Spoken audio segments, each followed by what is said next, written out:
やっぱり、明日も丸一日、こんな天気みたいだね。やれやれ。今日の日中が嘘のようだぜ。George Aniki and I were killing time in front of the parlor television. At that point, Jessica returned. Her face was still blank, but it looked like she'd calmed down a little since we'd last seen her. So, regarding this, in the last stream, Rudolph came up to Battler and his wife and was like, I'm going to die tonight. We need to talk. Right? And then we had Jessica's mom talk to Klaus as she was brought into a room where there was a single gold bar. And that gold bar was the one that the confidant or whatever that knows their grandpa Kinzo, who just picked a random like piece of gold and then just like had it examined. It's that solid. It's that piece of gold to prove that Grandpa's gold is real. So as we know, they're kind of like, we're kind of building up to something. Now I still don't know what the fuck's going on because again I've never played Umineko, but it looks like we're kind of shifting towards the darker aspect of the game already, and this happens a lot in the Ryukishi games, as we've learned from Higurashi when we played through all of that. Where chapter 1 of Onikakshi, everything went along like super smoothly, right? You just had fun with everyone. They all had club activities. And then all of a sudden, did you hear that in the Watanagashi, during the Watanagashi someone dies? Right? That's put in the back of your head. And then from there, shit starts going down. Here, that's kind of already happening. So what I was going to mention last time was, it seems like they're all, like all the parents are saying goodbye to their children in some way, shape, or form because something is about to happen. Like something major is about to happen. Anyway, let's continue. マリアはまだ肖像画前？いや、さっき戻ってきて、今はそっちのソファーで寝てるぜ。マリアにはもう遅い時間だもんな。Wait, I was about to say, imagine if Maria was still crying. I joked about it last time, but technically, well, they were all having their scenes when Battler was talking to Rudolph, when Jessica was talking to her mom. Maria was crying the entire time. when when Klaus was showing his wife the gold bar, Maria was crying in front of the Beatrice portrait the entire time. Looking at the clock, I saw it was a little past 10 p.m. Even if we were planning to stay up all night, it was about time to head back to our room. 一応うちのおふくろが屋敷にも部屋を用意してくれたんだけどよ。どうする？僕はゲストハウスに戻りたいかな。親たちの様子を見る限り、僕たちはお屋敷にいない方がいいと思う。俺も同感だぜ。子供は邪魔せず引っ込んでろって感じみてえだからな。おとなしくそうするさ。As we were talking about this, Aunt Rosa came into the parlor. She was looking all over restlessly, probably trying to find Maria. ローザおばさん。マリアならそこのソファーっすよ。ありがとう。すっかり眠っちゃってるわね。ベッドに移さないと。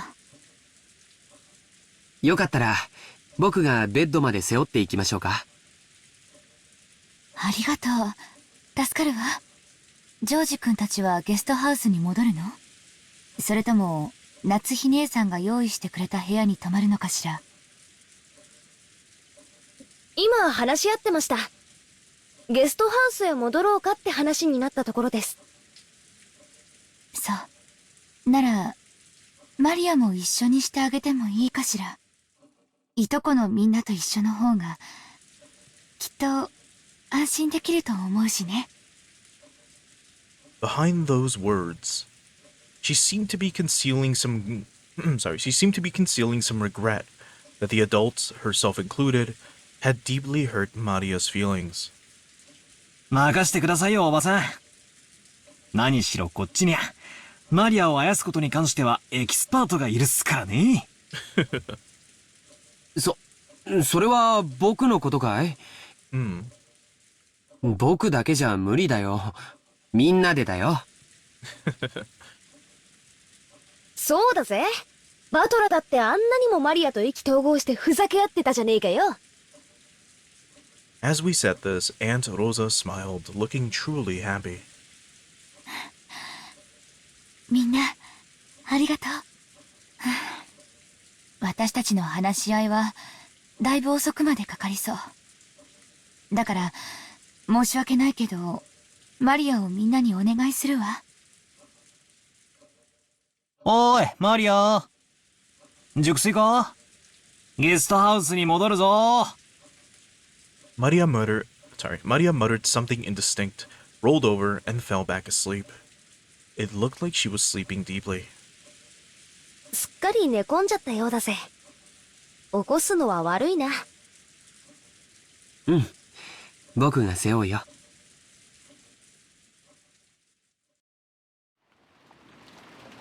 Right, so that thing that I just mentioned about how it seems like they're all saying their goodbyes to some extent. It looks like that, it looks like that theory has been proven further with, Aunt Rosa just coming out of nowhere and being like, yeah, get Maria out of here. Because something is about to happen. Maria's body was much lighter than it looked. I lifted her up and put her on George Aniki's back. It was raining hard outside and Aniki couldn't hold an umbrella and carry Maria at the same time. It looked like Aunt Rosa would come with us as far as the guest house to help out. However, when she heard Uncle Klaus's voice call out to her, she had no choice but to return. 困った。もう戻らないと。皆さん、ゲストハウスまでお戻りですか？ After we left the hall on the way to the entrance, the door to the servant room opened, and Shannon stepped out. だいぶ暗くなっておりますので、私がご案内させていただきます。Can't fucking read tonight, man. ちょうどよかったわ、シャノンちゃん。ジョージ君がマリアをおぶっていってくれるの。傘をさしてあげてくれないかしら。はい、かしこまりました。Shannon brought umbrellas for each of us and a flashlight to guide the way. As we opened the front door, the downpour was quite terrific. It looked like we wouldn't have any spare time to take a pleasant walk and enjoy the nighttime rose garden. 兄貴、重くねえか？俺が背負うぜ。大丈夫だよ。マリアちゃんくらい背負えるよ。本当にありがとうね。マリアをよろしくお願い。わかりました。じゃあ、おやすみなさい、おばさん。それでは、お送りしてまいります。ええ、よろしく。Aunt Rosa watched us leave. マリア、いつもごめんね。Rosa's mumbling voice didn't reach the person in question, nor any of the kids, but disappeared beneath the sound of rain.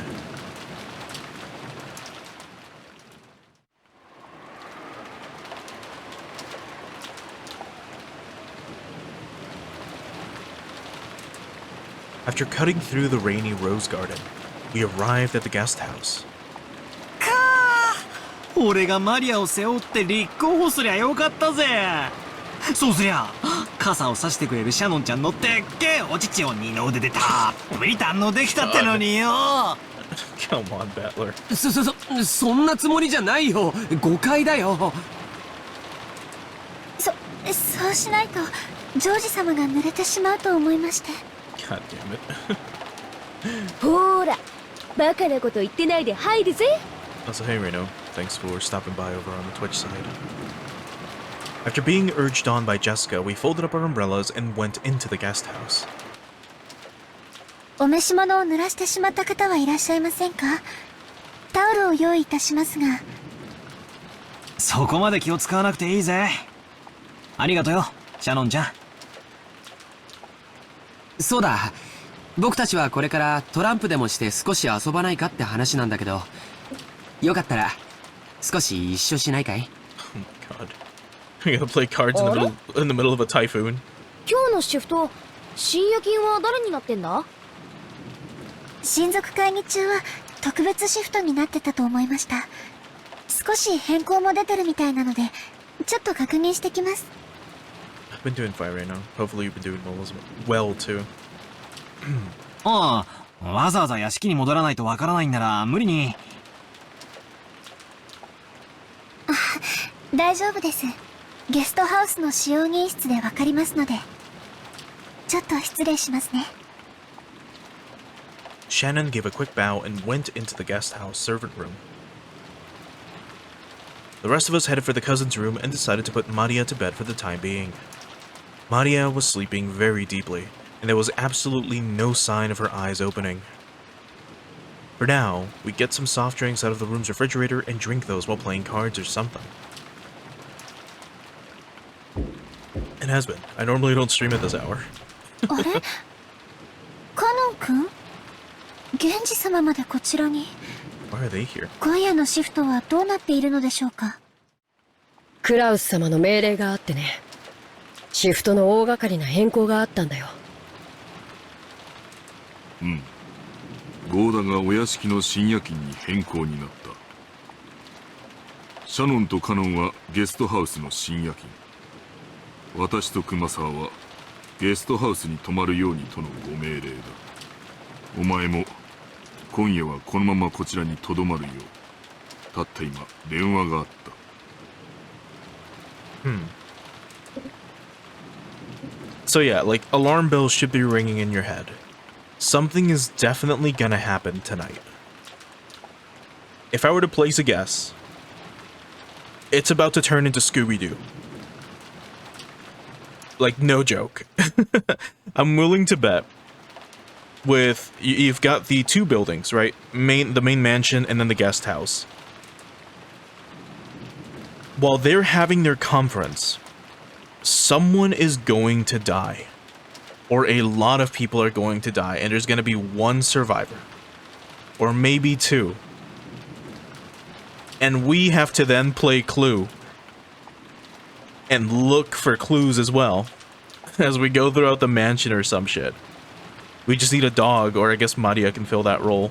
Not calling her a bitch, but like, you know, having her be sniffing out clues. While we try to find out what the fuck is going on. That is my guess as to what's about to happen.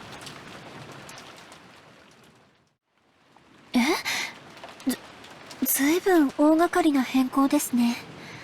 お屋敷とゲストハウスの当番がまるっきり逆になってるじゃないですか。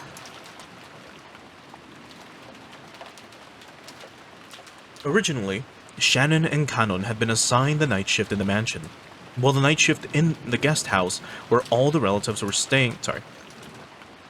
Originally, Shannon and Kanon had been assigned the night shift in the mansion, while the night shift in the guest house where all the relatives were staying had been assigned to Golda, who had an abundance of experience in entertaining. Kumasawa should have been sleeping at the guest house, while Genji should have been sleeping in the mansion. However, it seemed that Kaos had suddenly ordered that the schedule be modified. The shifts at the guest house and the mansion had all been reversed, and Genji was spending the night in the guest house. 多分ベアトリーチェ様の手紙のせいだろうね。多分ってどうして？あんな怪しげな手紙が現れたらクラウス様が僕たちを疑うのは当然だからね。親方様直属の僕たちを極力親族会議の席から遠ざけたかったんだろうよ。Right. Genji, Shannon, and Kanon, or Shannon and Kanon, were all permitted to wear the Yoshidomiya family crest, the one-winged eagle, as the servants who served directly under Kinzo. But where the fuck is it on Shannon's design? I haven't seen it, unless it's somewhere else. Of course, since they were working for the Yoshidomiya family, they had to obey anyone's orders, but their only boss was Kinzo. Since only Kinzo held the right to employ them, even Kaos could not have dismissed them of his own accord. Because of this, Klaus and the others often viewed these servants as Kinzo's underlings and shunned them. And in fact, Kinzo seldom let anyone other than them enter his study. The sudden shift was probably a clear expression of the sense of mistrust that it caused. Yeah, I was thinking of checking, real quick, just to double check. But yeah, okay, so it is on her leg. I was like, where the fuck would it be? And it's there. We'll check these in a little bit, though. Probably during the next, like, screen break or whatever. We'll read their character profiles. Because I'm pretty sure I should be reading, like, I know I should be reading them.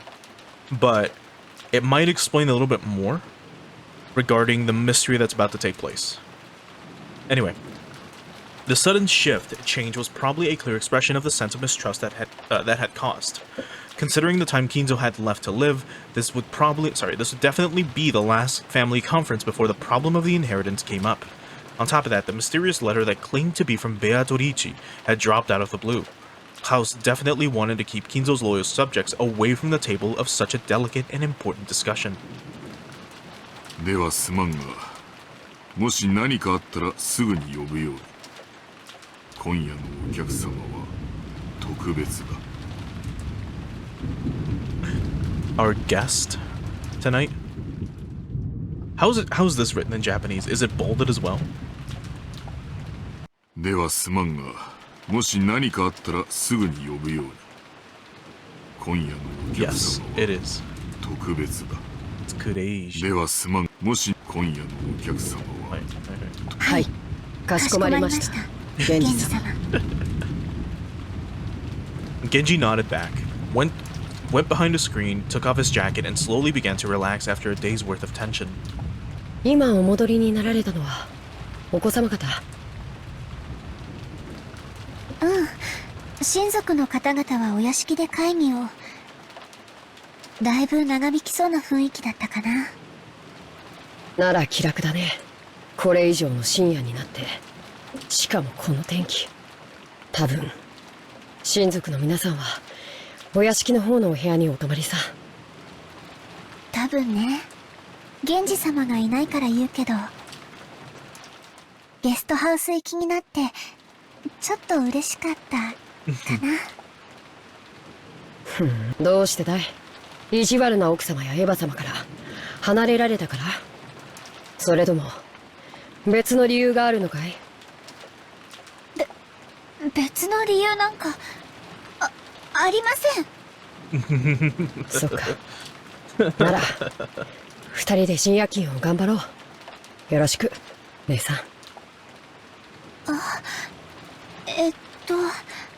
私ついさっきお子様方にお部屋で遊ばないかとお呼ばれしてて。 Shannon hung her head apologetically, gazing at Cannon uncertainly. Cannon didn't try to meet her eyes and spoke curtly as he sighed. It looked like he didn't plan on indulging his sister. ダメだよ。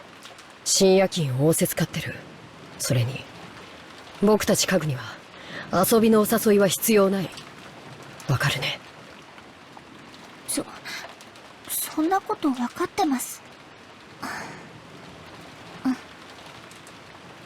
Shannon's shoulders drooped slightly. She had already expected that Kanon, a stickler for rules, would say something like that, but she still seemed a little discouraged. As Kanon flipped through a long book, he spoke without facing Shannon. ならお子様方お待たせしてしまってるね。深夜勤に当たってしまったからご一緒できないと謝ってこなきゃ。行ってきなよ。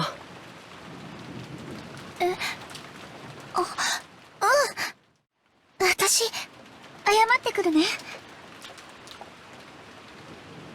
Shannon hurriedly stood from her seat before her brother's mood could change and flew out of the servant room after giving a quick bow. As he watched her go, Kanon took a single deep breath. Genji's voice came from beyond the screen. カノン、私がここにいるからお前も行くといい。源氏様、誘われたのはシャノンだけです。僕は別に誘われては。その場にいなかったからお声を言えばお前も誘われている。たまには子供らしく遊んでくるといい。いえ、僕には必要ない行為です。人の子には遊びも必要でしょうが、僕らは I was about to say. 家具ですから。But I'm furniture. そうか。姉さんだって家具です。人のふりをしたって後で苦しむだけなのに、僕はそれが分かっているから人に近づきたくないだけなんです。 Genji did not say anything after that. After a while, he stood up and used a pot of hot water to make powdered cocoa, serving some to Cannon as well.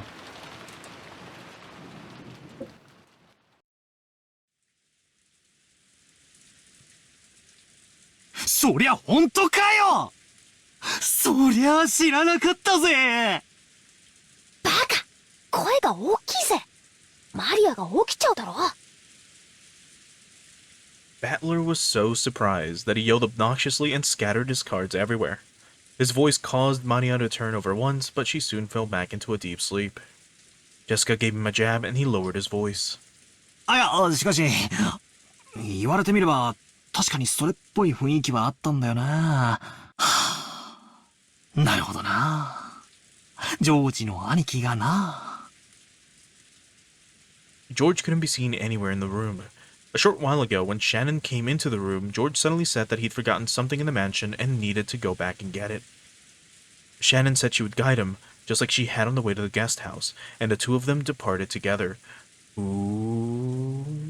いや、昔からそれっぽい気配はあったんだぜ。好きなものを聞いてきたり、趣味を聞いてきたりさ。単に関心を持つだけにしてはどうもなんて思ってたらよ。そういや、昔っからジョージの兄貴はシャノンちゃんにやたらと優しかった気がするぜ。なるほどな。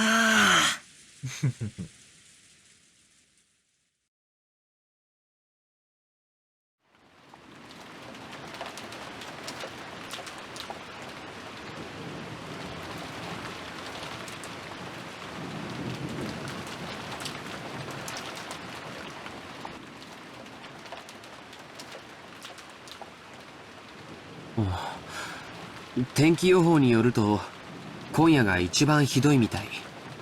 明日いっぱいも止まないらしいけど、もう少しマシになるそうだよ。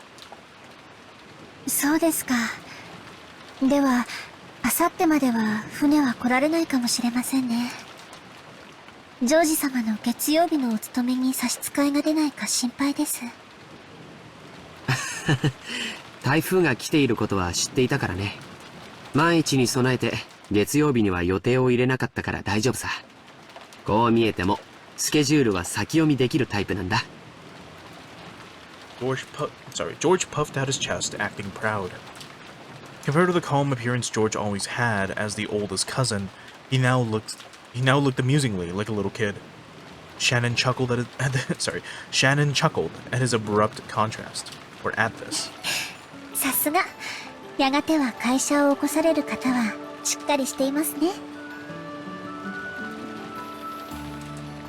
What's with this fucking music?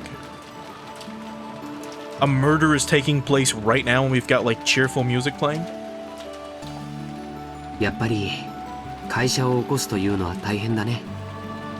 お金とかそういうのだけじゃないものがとても大事だって父さんのところで勉強していてわかるよ。会社を起こすということは城を持ち部下を率いるということ。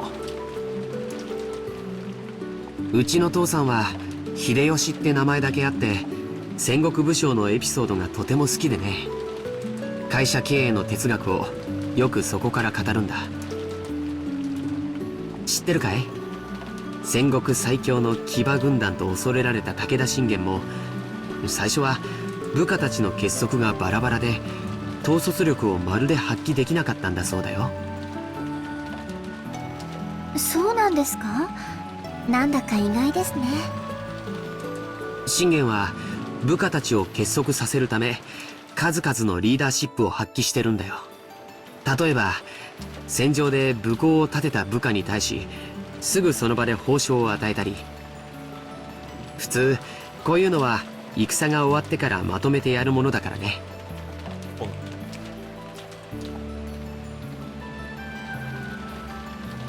Takeda Shingen was active in the 1500s. Okay. Just double checking the era. それを戦場の本陣の中にいながらまめにやり続け、部下の武功を素早く評価しやる気につなげたというのは非常に大きいことだよ。それから部下が病気で伏せった時には誰よりも早く駆けつけお見舞いをしたとかね。武田信玄は戦国最強の騎馬軍団を率いただけじゃない。 Oh, well, right, the warring period. 戦国一の部下思いの人だったんだよ。 Yeah, the Sengoku era. そんな方だから部下の皆さんもついてきてくれたんですね。 The truth was, Shannon had already heard the story several years ago, but whenever a discussion of his father led to this sort of topic, George would always glow and look like he was having a great time. So Shannon just smiled without interrupting, urging him to continue. 確かに資本主義の世界ではお金は力で石垣の高さでもある。でもね、戦も城も自分一人じゃ成り立たない。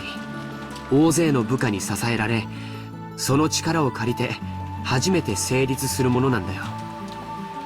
それを理解してから父さんの背中を見ると、自分がいかに未熟で、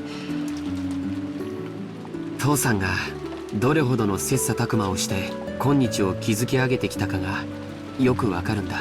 ジョージ様はお父様のことをとても尊敬されているんですね。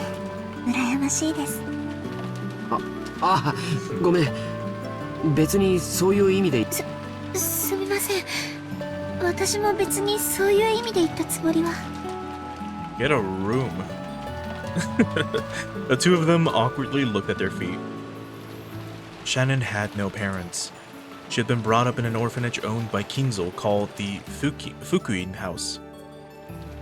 Under the guidance of Kinzo, their honorary director, the orphanage offered members who excelled a chance for on-the-job serving experience. If their efforts met with Kinzo's approval, they'd be able to leave the orphanage and work as servants for the Yoshiromiya family. This was considered to be the highest honor for those who lived in the orphanage.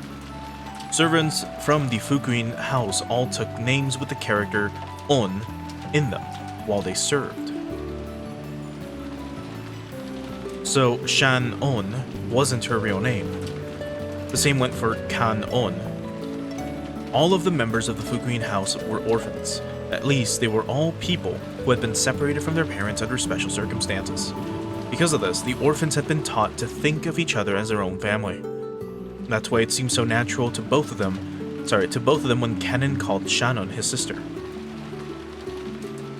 While both Shannon and Kanon were working in the mansion today, there were several other servants possessing the On character in their names, such as Ma-non and Le-non, who often worked in a rotation schedule. However, there were not many servants who stayed with the Yoshiromiya family for long. It was standard for them to quit after 3 years, so you could probably say that Shannon had been working for 10 years, who had been working for 10 years was a notable exception to the rule. Working as a servant for the Yoshiromiya family was a heavy burden to bear, but the pay wasn't bad at all. Working for a full 3 years would earn you more than what was needed to enter mainstream society. That was why, even though the orphans realized what a harsh task working for the Yoshiromiya family was, they still hoped to be accepted. Maybe the fact that Shannon managed to continue working for 10 years wasn't because she had more willpower than the other servants. Maybe she'd gotten stuck working for 10 years because she didn't have the courage to say she wanted to quit. Kinzo couldn't even trust his own blood relatives, and those excellent servants sent from the Fukuin house were the only ones he could rely on.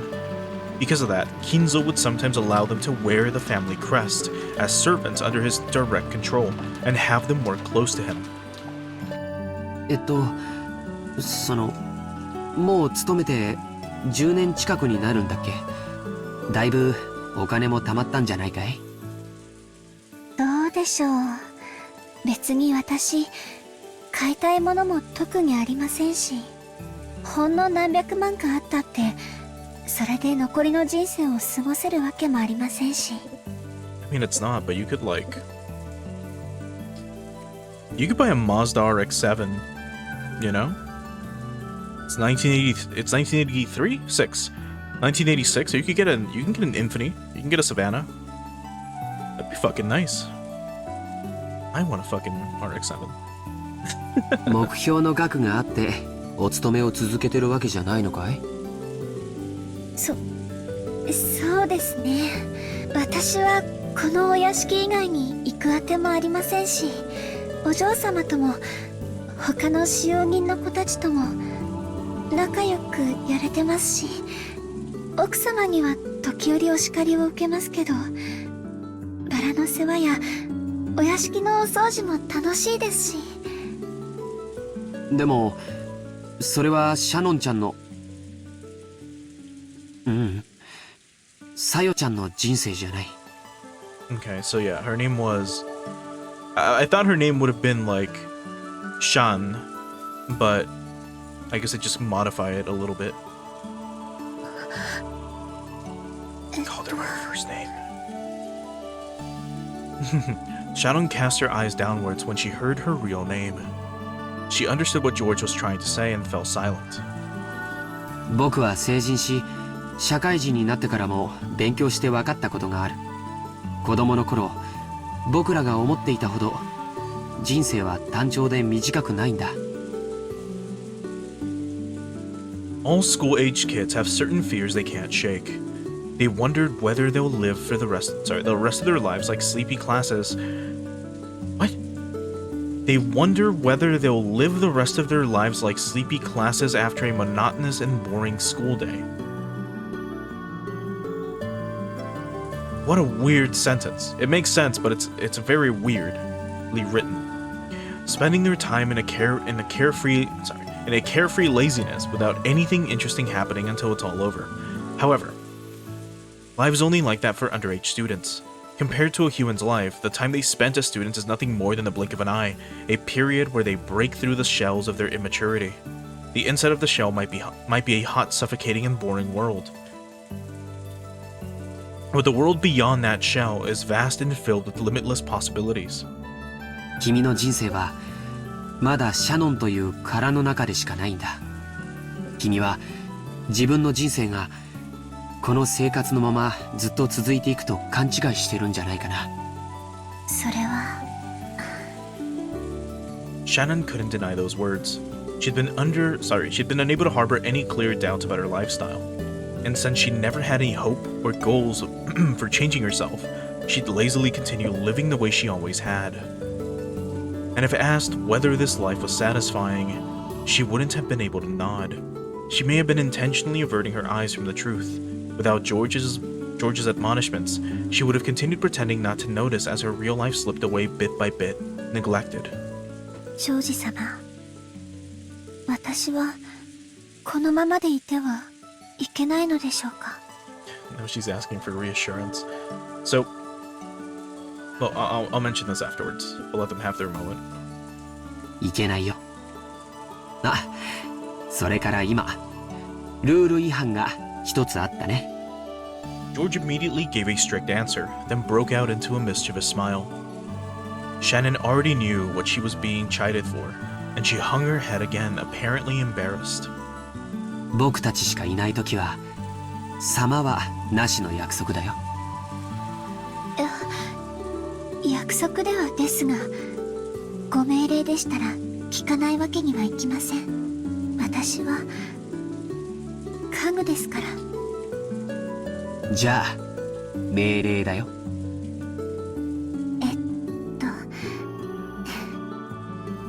はい、かしこまりました、ジョージさん。 As Shannon hung her head, her face red, she said George's name again, this time following it with son. それでいいよ、さよちゃん。 George smiled at Shannon, Sayo, to praise her small act of bravery. And thanks for the resub as well. Again, you don't have to, but I appreciate it. The short exchange alone made it clear how far back their relationship must have stretched. For a long while, the two talked as if the weather raging about them didn't even enter their thoughts. They talked about the many memories they'd built during their relationship that no one else knew about. Every once in a while, a flash of lightning would attempt to interrupt them, but this could sully neither the roses nor the time they spent blushing at each other.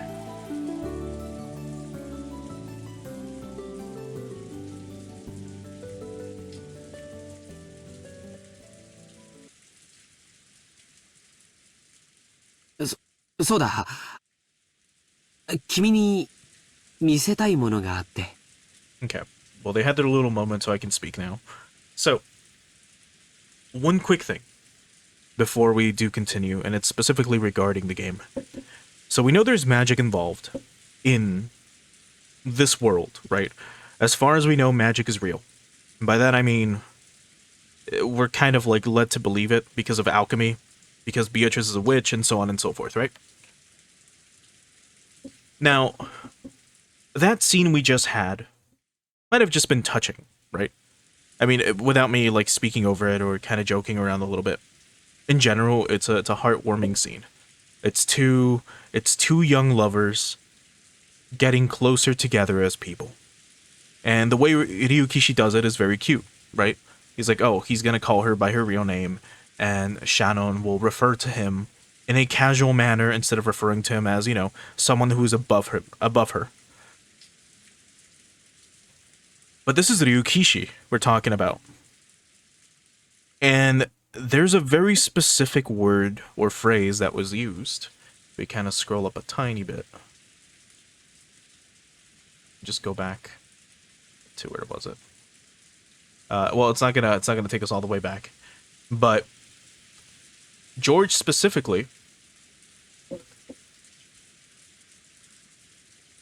when he called her Sayo, the text said, if I'm not mistaken, her true name.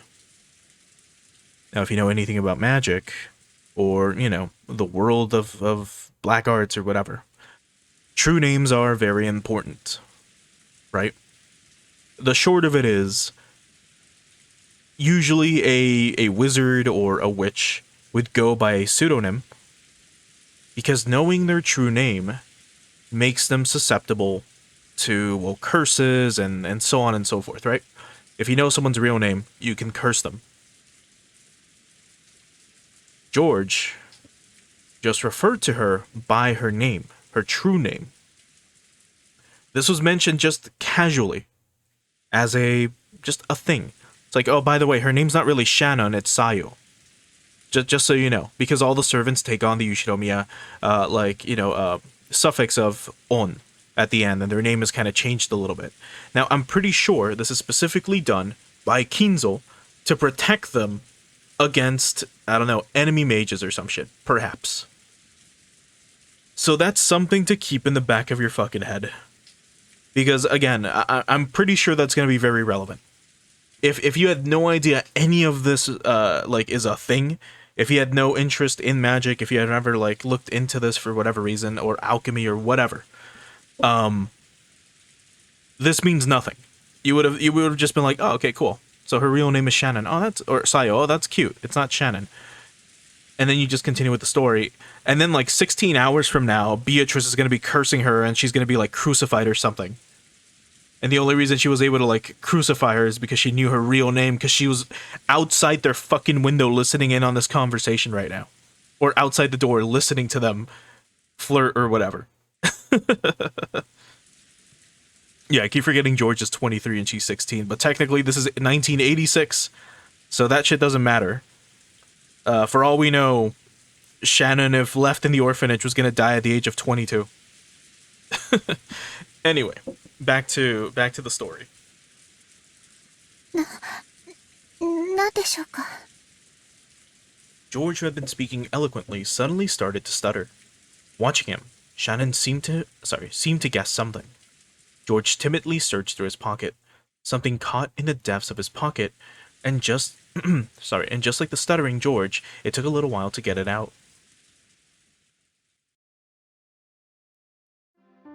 It was a very small box. A small box covered in a deep blue velvet. Oh my god.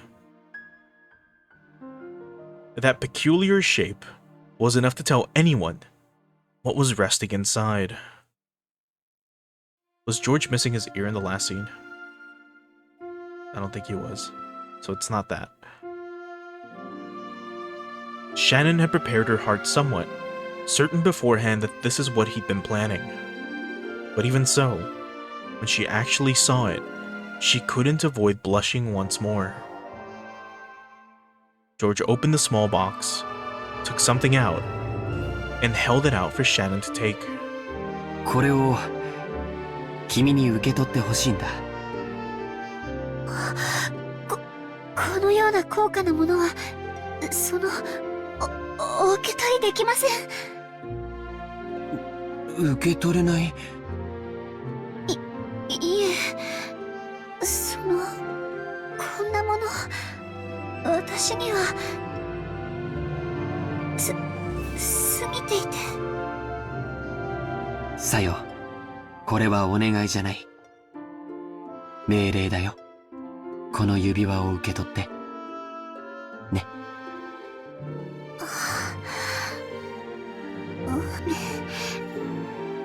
命令では、従わなくてはなりません。うん、そうだね。いい子だよ。Oh my god. It scared the shit out of me for a second. What the fuck?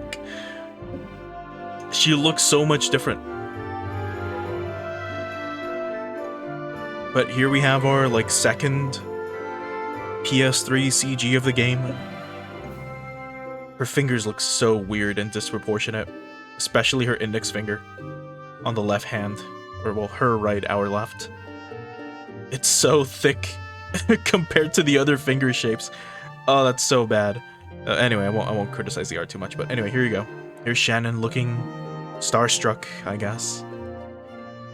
Shannon, not wanting to show her bright red face, timidly accepted the ring from George's hand while still staring at the ground. The ring wasn't a simple accessory. It was a noble object, meant since ancient times to be offered to a special woman under special circumstances. Therefore, while George could order her to take it, he could not order anything beyond that. Anything beyond that would depend not on an order, but on Shannon's, no, Sayo's own will. だから、ここからはもう命令じゃない。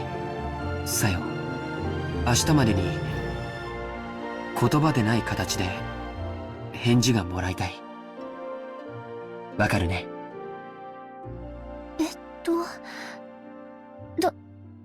どうすれば。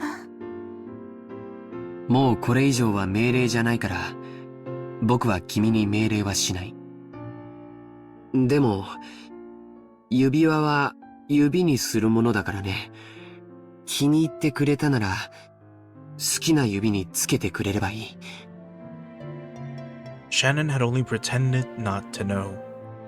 She already understood what he wanted her to do. God damn it. She already understood what he wanted her to do, but she was standing at a huge crossroads of her life. もうこんな時間だね。今夜はこれくらいにしよう。George turned away from Shannon, acting just a bit bluntly.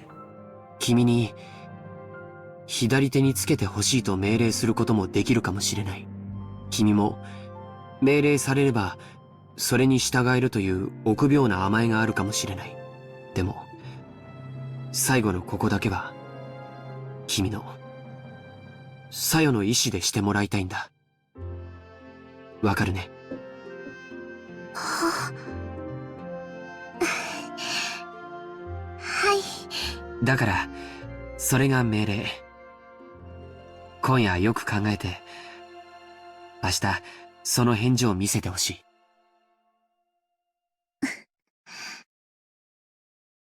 Shannon nodded back. Today was the culmination of their many days spent together. Days, not months, not years. This moment certainly hadn't come as a surprise to Shannon. そろそろゲストハウスに戻ろうか。これ以上遅いとみんなを心配させちゃうよ。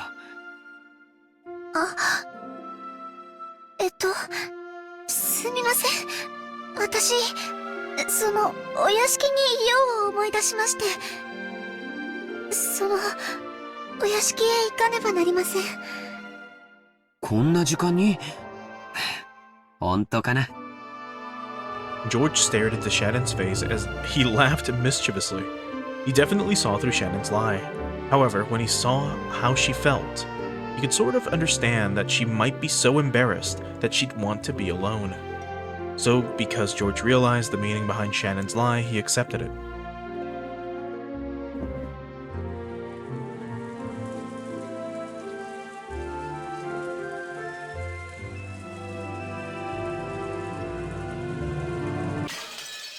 There it is.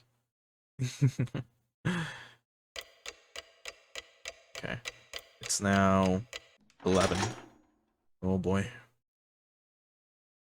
I'm gonna assume at midnight is when Beatrice shows up. For realsies.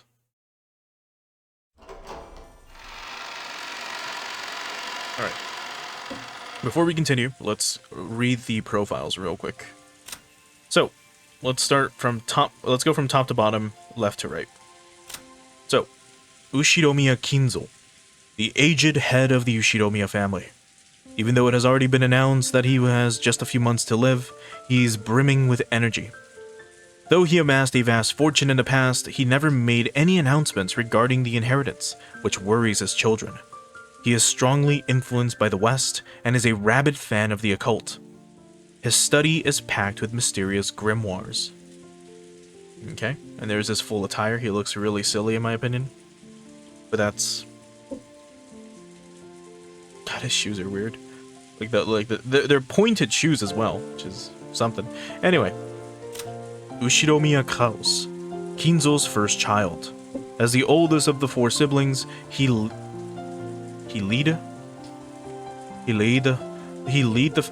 the family conference. However, the other siblings think he is trying to get all of the inheritance for himself, and this further strains the tensions between them. He is a real estate investor and has put a lot of money into the development of a resort. However, his results have been harshly criticized. Oh, they still have the Ryukishi hands, which is cute. You can see the little fists. Ushiromiya Natsuhi, Kao's wife. She manages the household of the Ushiromiya head family in place of her husband, who takes little interest in such matters. She was in charge of all preparations and arrangements for this family conference. She possesses a strong sense of responsibility and a great deal of pride. However, neither her husband nor his siblings understand her very well, so her position is far from enviable. She also gets a lot of headaches. Ushiromiya Jessica, Kao's and Natsuhi's daughter. She's wearing a skirt? Huh. In the absence of any irregularities, it is thought that she will eventually inherit the headship of the Ushiromiya family, or technically her husband will. However, she seems to have no interest in all of this. She was born with weak bronchi and is sometimes assailed by sudden asthma attacks. That's gonna be incredibly relevant. She's gonna be running from whoever's trying to kill her. And then the asthma is gonna pop in. And if you haven't read this, that's the first time you're gonna be told of her asthma. How much do you want to bet? I'm calling it now. Attending physician Nanjo. Kinzo's attending physician and longtime friend. He once ran a hospital on Nijima, but he turned it over to his son and now enjoys his old age in peace. Now that Kinzo's constant suspicion has reached extraordinary heights, Nanjo is one of the very few people he trusts. Thanks to Nanjo's big-hearted nature, he was able to continue his friendship with Kinzo, despite the latter's tendency to fly into a rage at the slightest provocation. Ushiromiya Eva, Kinzo's second child. She is hostile towards her brother Klaus and opposes him whenever she can, from issues dealing with the family fortune to the question of who will succeed the family headship. Normally, she would have lost her place in the Ushiromiya family register upon her marriage, but she managed to forcibly overcome this by having her husband take her family name. Interesting. And then here he is, Ushiromiya Hideyoshi, Eva's husband. He took his wife's name upon their marriage and became a member of the Ushiromiya family. He therefore does not possess the spiteful genes passed down through Ushiromiya family members, and his bright smile is refreshing at the family conferences. He started his business from scratch and now works as the president of a medium-sized restaurant chain. The chain seems to be growing and performing extremely well. Ushiromiya Joji, Eva and Hideyoshi's son, an affable young man liked by everyone in the family. He is currently studying as an assistant for his father's company, and seems he dreams of making it on his own one day. As the oldest of the 4 cousins, he acts as their leader and arbitrator. Okay.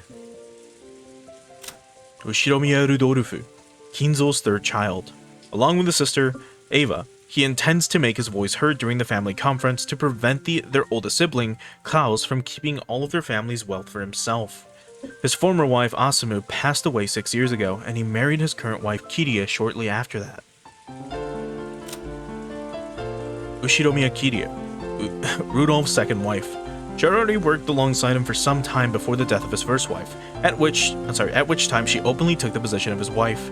She had served as Rudolph's right hand in several shady pieces of business, guiding them to success. She is quick thinking and well trusted by her husband.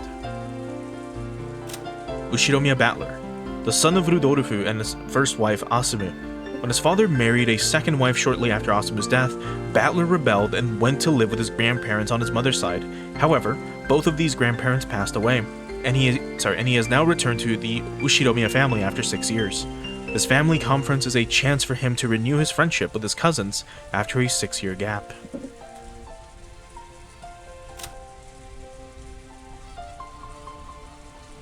Genji, the leader of the servants who works for the Ushiromiya family, or who work.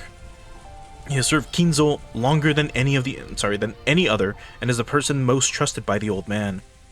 Since he serves Kinzo directly, Kaos and Natsuhi think of him as being a spy for Kinzo. Ushiromiya Rosa, Kinzo's 4th child. She is by far the youngest of the 4 siblings. It seems that this gives her a weaker position at the family conference. She manages a design company, but she has yet to start taking it seriously, and its financial situation is far from favorable. Ushiromiya Maria, Rosa's daughter. Her father's identity is unknown. Huh? So she's a bastard? No, probably not. That mean, well, maybe. If they didn't get married, no one knows who he is. Well, whatever. Her father's identity is unknown. She can't shake off the habit of speaking like a young child, which often earns her a scolding. She has no interest in studying or making friends, but is very interested in things concerning the occult and black magic. Thanks to her excellent powers of memorization, she knows all kinds of obscure trivia. Servant Shannon, a young but experienced servant. She's normally calm and performs her job efficiently, but she messes up when she gets nervous. Furthermore, Shannon is nothing more than a pseudonym that she uses when on duty, not her real name. So, it would have been spoiled. It would have been spoiled if I would have checked this at any point beforehand. So it's a good thing I waited until, like, literally right now. Oh god, good. I'm so happy I didn't fucking read this beforehand. I would have been so pissed. Alright, Kanon. A young servant. He performs his duties silently and diligently, but is not so highly regarded as a servant due to his unsociable nature. There are multiple other servants with the On character under pseudonym. He and Shannon just happen to be the ones on duty that day. Okay. And then Golda, a servant hired as a cook. He doesn't have the insignia anywhere because he's not trusted by Kinzo.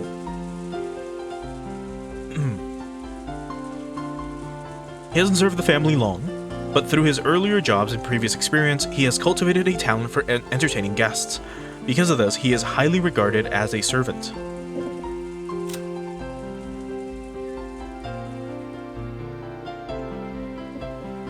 And lastly, Kumazawa. This elderly woman is a part-timer who, though she has quit her job several times along the way, has served the family for a great many years in total. She is crafty and more than competent when it comes to performing her duties, but because of her chattiness and love of rumors, she is not highly regarded as a servant. Okay. Now, I don't think we have checked out the tip section, so we'll check this out now, real quick. So here's the portrait epitaph again. Beyond the Sweetfish River, running through my beloved hometown, you who seek the Golden Land, follow its path downstream in search of the key. As you travel down it, you will see a village. In that village, look for the shore the two will tell you of. There sleeps the key to the Golden Land. Hold on. I just remembered something I need to double check.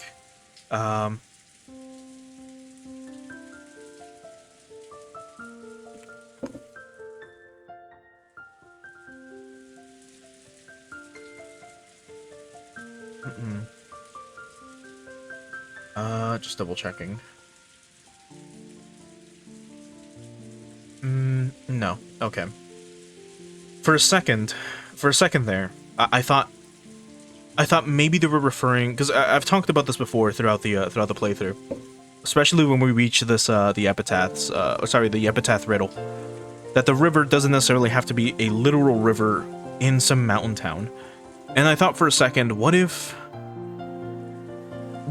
quote unquote the hometown is just somewhere else, not necessarily someone's home. So for some reason my mind went to the river Styx, and I was like, what if for some reason Beatrice's home is the river Styx in the literal underworld, and then at the end of the river someone will tell you about, like, you know, what to do. Anyway, next. The one who obtains the key must then travel to the Golden Land in accordance with these rules. On the first twilight, offer the 6 chosen by the key as sacrifices. On the second twilight, those who remain shall tear apart the 2 who are close. Oh boy, we know who those are. On the third twilight, those who remain shall praise my noble name. On the fourth twilight, gouge the head and kill. On the fifth twilight, gouge the chest and kill. On the sixth twilight, gouge the stomach and kill. On the seventh twilight, gouge the knee and kill. On the eighth twilight, gouge the leg and kill. On the ninth twilight, the witch shall revive, and none shall be left alive. On the 10th twilight, at the journey's end, you shall attain the power of the Golden Land's treasure, once and for the last time. The witch shall praise the wise and bestow 4 treasures. 1 shall be all the gold from the Golden Land. 1 shall be the resurrection of all the dead souls. 1 shall be the resurrection of the love that was lost. And 1 shall be to put the witch to sleep for all time. Sleep peacefully, my beloved witch, Beatrice. And lastly, the witch's letter, one more time. Welcome to Rokenjima, members of the Ushiromiya family. I am Beatrice, the alchemist for this family employed by Kinzo-sama himself. I have served them for many years in accordance with our contract, but on this day, Kinzo-sama has announced the final suspension of that contract. Therefore, I ask that you acknowledge my resignation from the position of family alchemist from this day forth. And now there is one part of the contract that must be explained to all present. I, Beatrice, lent Kinzo a vast amount of money, a vast quantity of gold under certain terms. One of these terms specifies that all the gold is to be returned to me upon the termination of the contract. Furthermore, I am to receive everything of the Ushiromiya family as interest. After hearing this, you may feel as though Kinzo has been savagely ruthless. However, Kinzo did append a special clause to the contract, so that you would have a chance to preserve your wealth and honor. If and only if that special clause is fulfilled, I will lose my rights to the gold and the interest for all eternity. Here's the special clause. Beatrice retains the right to collect the gold and accumulated interest upon the termination of the contract. However, if someone is able to discover the hidden gold of this contract, Beatrice must abandon these rights for all time. The collection of the interest will proceed shortly, but if any of you fulfills the terms of this special clause, I shall return everything, including the portion that has already been collected. Furthermore, as the first step in this collection of Kinzo's debt, I have taken possession of the Ushiromiya family's head ring, which signifies the passage of the Ushiromiya family headship from one individual to another. I ask that you confirm this for yourselves by examining the imprint on the wax seal. Kinzo-sama has already publicly displayed the location of the hidden gold within the epitaph under my portrait. The rules apply equally to all who can read the epitaph. If you discover the gold, I shall return everything to you. Tonight, I ask that you enjoy your battle of wits with Kinzo-sama to the fullest. I sincerely pray that this night will be both intellectual and elegant. Signed, Beatrice the Golden.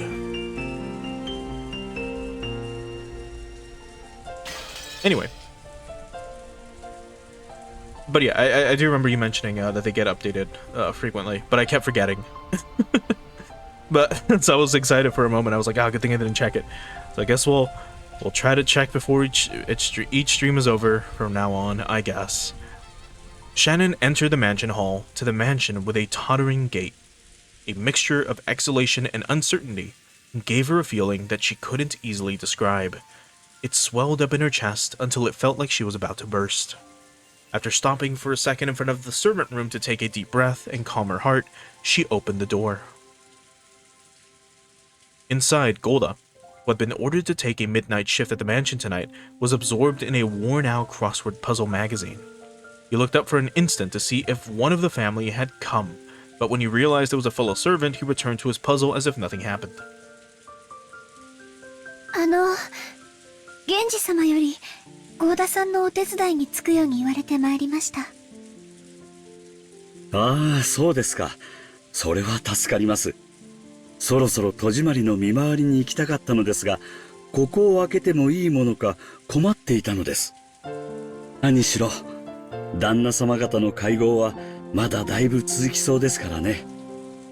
いつ何時お茶のご用命があるかもわかりませんし。そうですよね。ではどうしましょうか。私が留守番を。ではシャノンさん、申し訳ありませんが、お屋敷内の見回りをお願いします。What a fucking cunt. 私はここで親族の皆さんのご用命の待機をしておりますので。Well, what if they need tea? I mean, I gotta stay, you know, like I've been waiting here. I've been wanting to patrol the mansion and, you know, make sure everything's locked. It's like, oh, so do you want to go do that? No, you will. I'll stay here. Just in case.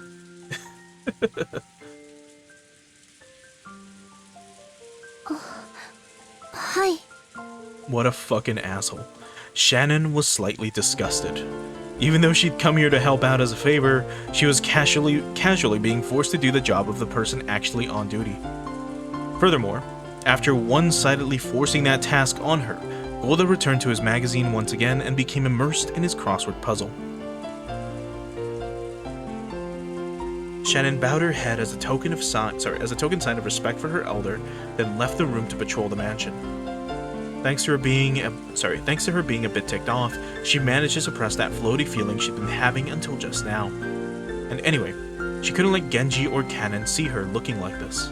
She wanted a little time to herself until her heart calmed down, so maybe going on patrol wouldn't be so bad.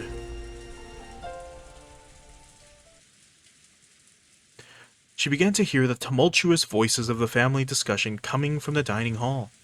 Someone was speaking at great length, only to be interrupted by someone else. Is it Klaus talking and then Ava just butting in? The second person also began to speak in a very long, drawn-out fashion until yet another person interrupted. That kept on repeating. It was as though their displeasure was seeping out through their voices. She had been told to go to the guest house, so it would be bad if Klaus discovered her. Thinking this, Shannon dashed past the dining hall. Then she went along a prearranged route through the dark mansion, checking that all the locks were secure. She walked down the hall, checking each window. There were no humans on Little Kenjima, other than those connected to the family, so locking up didn't really serve much of a purpose. No one had been in the habit of locking up at the Yoshiromiya head family.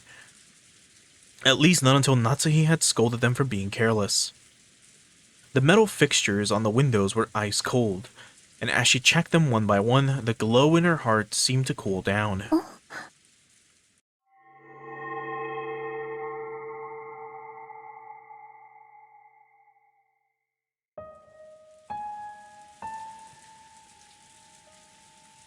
At that time, she thought she saw something twinkling across the hall. Twinkling?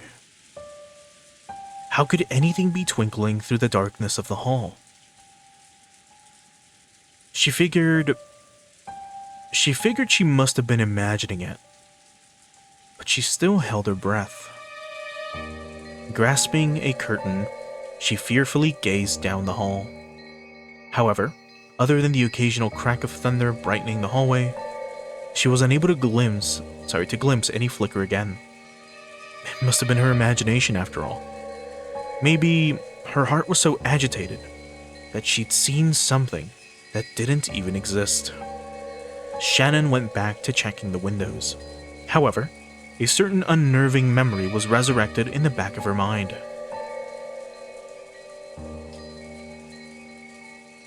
It was that ghost story, which had been passed down amongst the servants who served the Yoshinomiya head family. The mansion had two different masters, one of the day and one of the night. Beatrice, the master of the night, would sometimes fly around the mansion in the form of sparkling butterflies. That was the story. Come to think of it, didn't Kanon once say he'd seen it with his own eyes? Though he got sulky when I said he must have imagined it, and refused to believe him. Could it possibly be true? The roar of the thunder gave no answer.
It's midnight.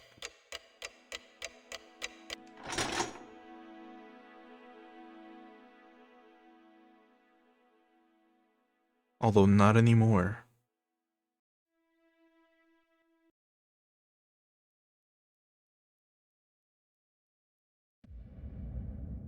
The second day, October 5th, 1986.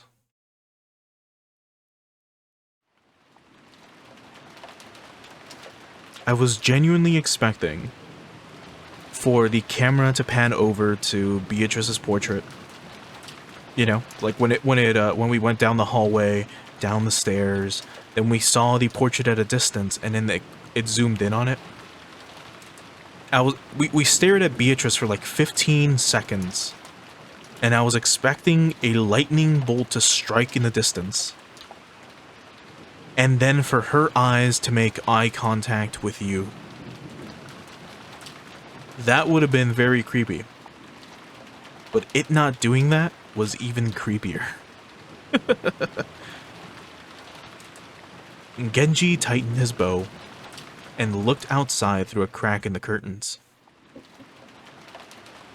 Maybe the rain had died down a tiny bit since the previous night, but the thick rain clouds didn't seem like they'd be letting any trace of the morning sun get by. The morning was dim and far from refreshing. やはり今日いっぱいはやみそうにないか。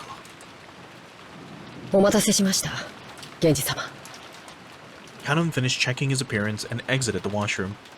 On their normal schedule, it was rare for anyone to have to suffer going straight from a midnight shift to an early morning shift. They were on a special schedule for the 2 days of the family conference. However, unless the typhoon passed today, the relative stay on the island would last until tomorrow. Kanon thought Kanon thought it best to be prepared for the special schedule to last an extra day. God damn.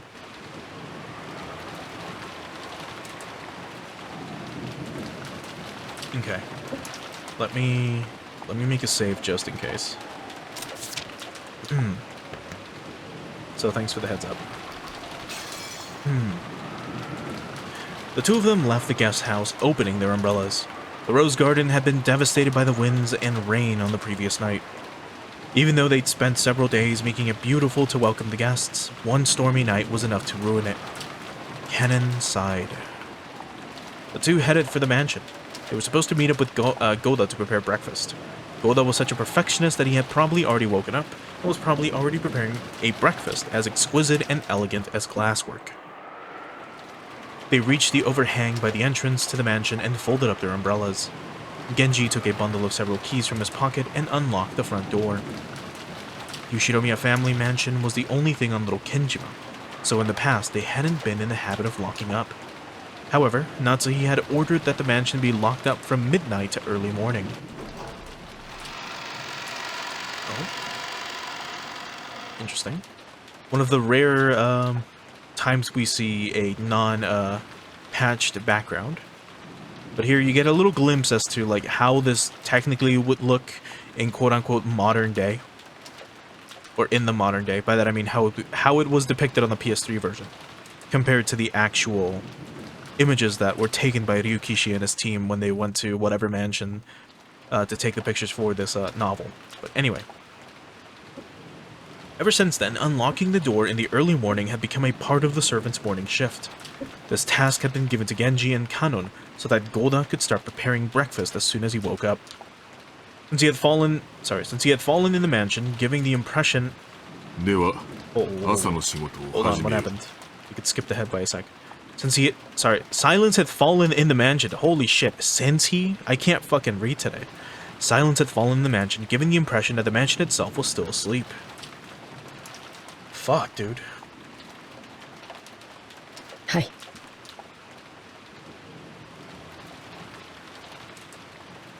The two of them split up and began opening the curtains throughout the mansion. If the curtains stayed closed, the mansion would remain enveloped in faint darkness, as though it was still trapped in the previous night. Okay, and then here you can see the exact same scene, but like from a slightly different angle. Which is very, very interesting. Like here's a stairwell, right? But a little bit different. Following a well-rehearsed procedure, Kanon went around the mansion, opening the curtains for one window after another without having to retrace a step once. Even with this horrible weather, drawing the curtains made it feel just a little bit like morning. While doing that, he passed in front of the kitchen.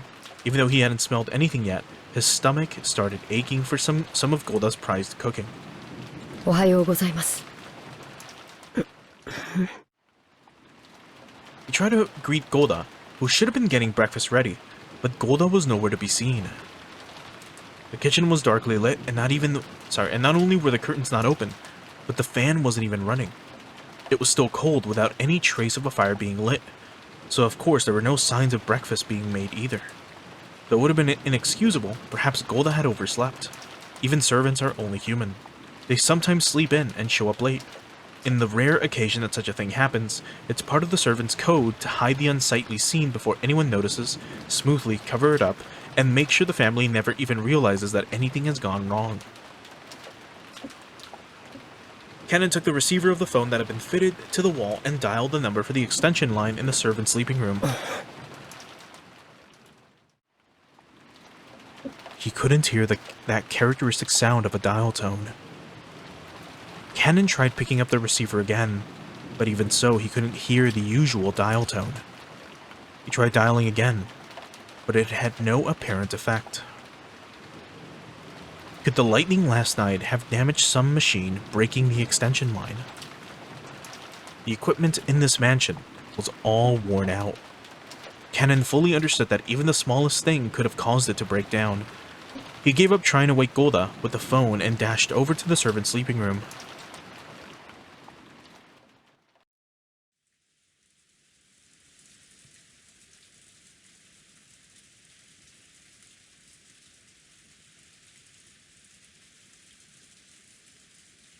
How long has it been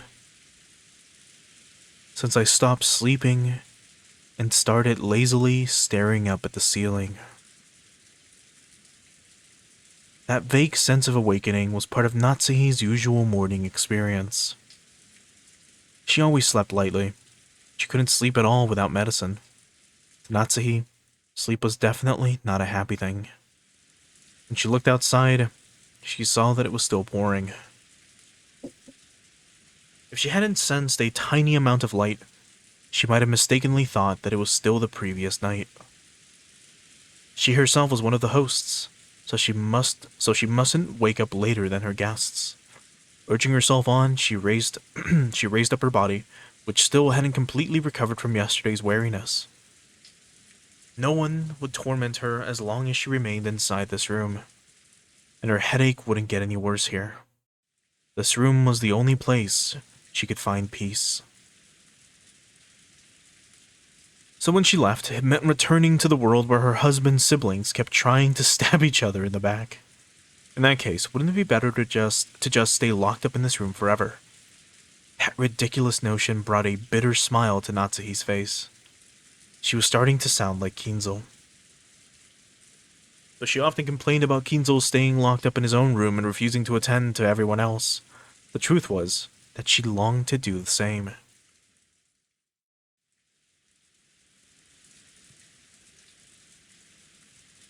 Natsuhi gave her head a small shake, and her fantasy was replaced by the reawakening of her usual headache.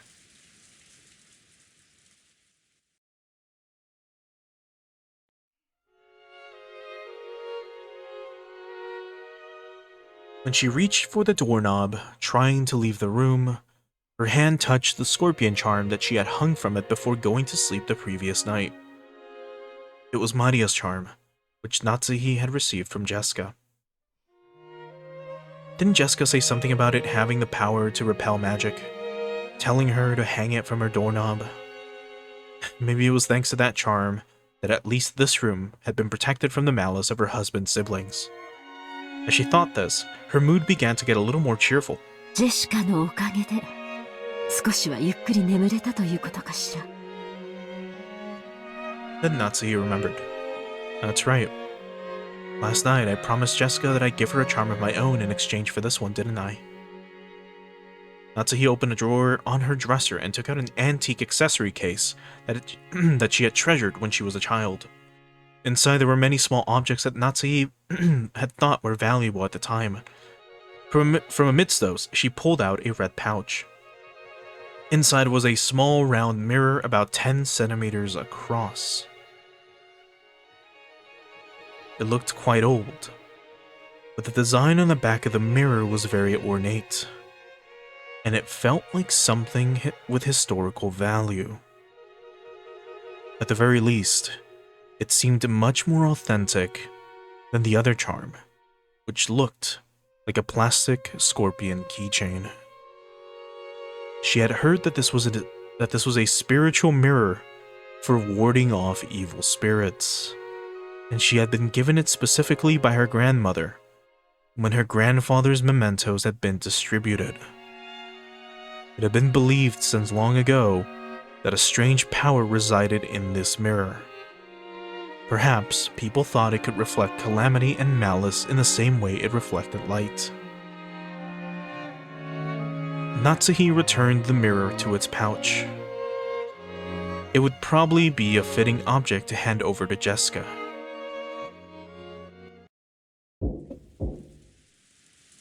Just as she was placing it in her pocket, the sound of someone knocking on the door suddenly echoed throughout the room. はい。おはようございます、奥様。源氏でございます。早朝から申し訳ございません。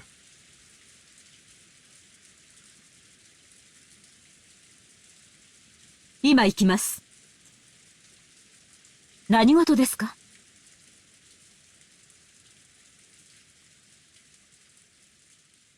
No servant had ever come to her this early in the morning, nor had they come to wake her in person. Perhaps something bad had happened. Maybe some fatal oversight had been made while preparing breakfast, something that would shame the household in front of their guests. Natsuhi took a deep breath in anticipation for whatever trouble she was about to hear of. She opened the door. Genji once again gave a morning greeting while bowing deeply. Natsuhi tentatively responded. おはようございます。何かありましたか？申し訳ございません。昨夜の落雷で電話機器に故障が出たようです。内線電話が不通になっておりますもので、直接のお伺いになってしまったことをお許しください。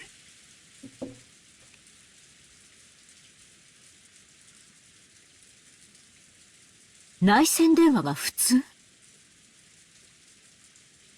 それは面倒になりましたね。修理は可能ですか？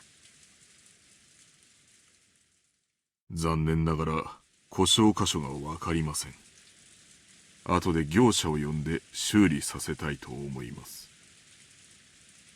ということは、この台風が過ぎるまでは修理不能ということですか？つまり、客人たちの滞在中はずっと普通ということですね。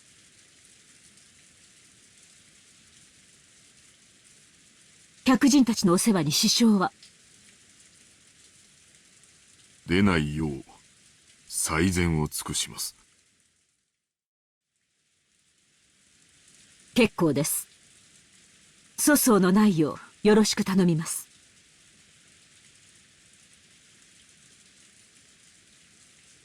Natsuhi let out a small sigh of relief. She had been prepared for the worst. But damage to the telephones wasn't the kind of trouble she was worried about. Then again, even this would probably be enough to spark sarcasm from Ava. Natsuhi gave her head a light shake. 朝食の準備は順調ですか？それが、ゴーダの姿が見えません。朝食の支度もまだ行われておらず。なんですって？ Natsuhi was indignant. To her, this was a much bigger problem than the phones not working, or Golda being missing. And despite that, this piece of information was the part that had been postponed.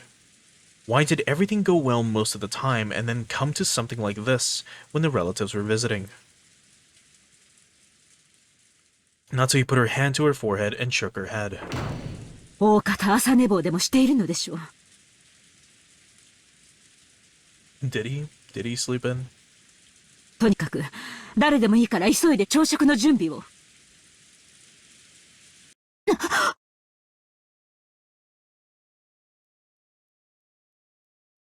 Natsuhi exited into the hall and turned around for a second to close the door to her room. The creepy thing she saw there silenced her completely. It was an unpleasant sight, as though someone had dipped their fingers in a reddish-black liquid and scratched at the door around the doorknob.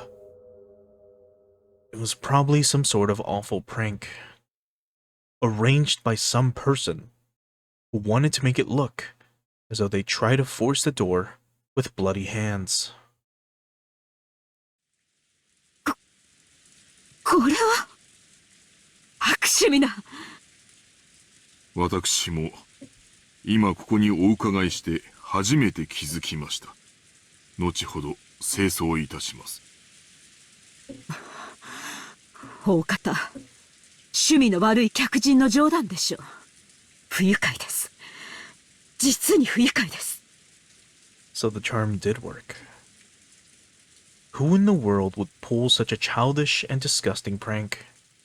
Natsuki had a pretty good idea, but of course there was no proof. So even if she pushed the issue, it would just seem as though she was making a fuss about nothing. In fact, it would surely be better to act as though she hadn't even realized that such a prank had been played on her. Natsuki gave the order to have it cleaned and headed off to the parlor with a squeak of her heels.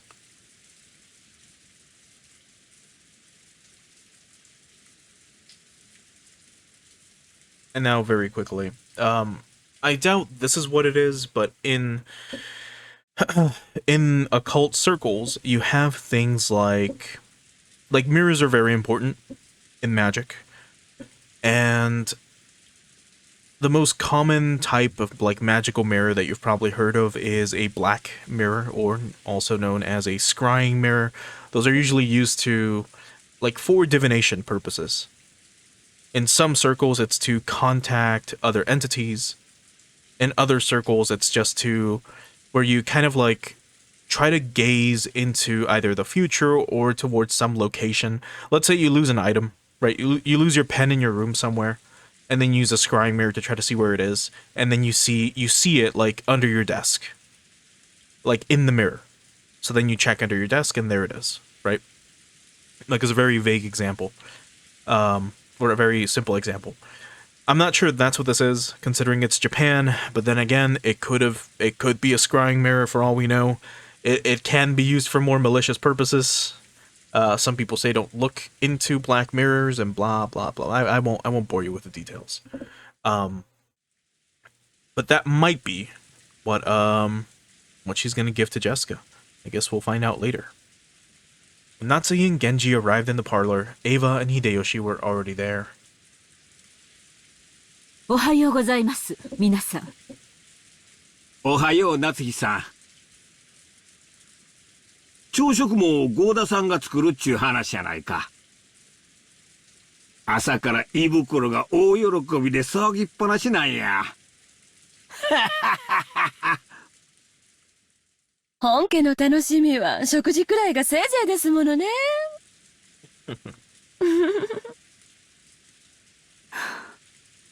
エヴァさんも朝からご機嫌がよろしいようで何よりです。The weary expression, Natsuki returned to Ava's gaze, which was fiercely competitive despite the early hour. Then Cannon jogged in. After bowing an apology to the relatives for running inside the mansion, he noticed Genji and told him something in a small voice. カノン、ゴーダはまだ見つからないのですか？申し訳ございません、奥様。お屋敷内もゲストハウスも回ったのですが、まだ。一体どこへ行ったというのです。とりあえず今はゴーダより朝食の準備が先決です。至急対応しなさい。はい。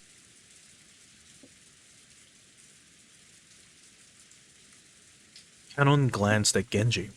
It seemed he had something else to report, but was uncertain whether or not word should come from him. Genji nodded and decided to give the report himself. 奥様、ゴーダだけではありません。旦那様の姿もありません。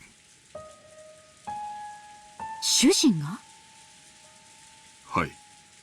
奥様より先に旦那様に朝食の準備がないことをご報告しようと思い、寝室、それから旦那様だけではありません。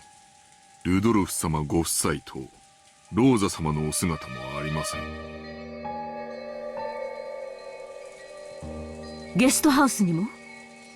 屋敷にもですか？はい。ゲストハウスの部屋にもおられません。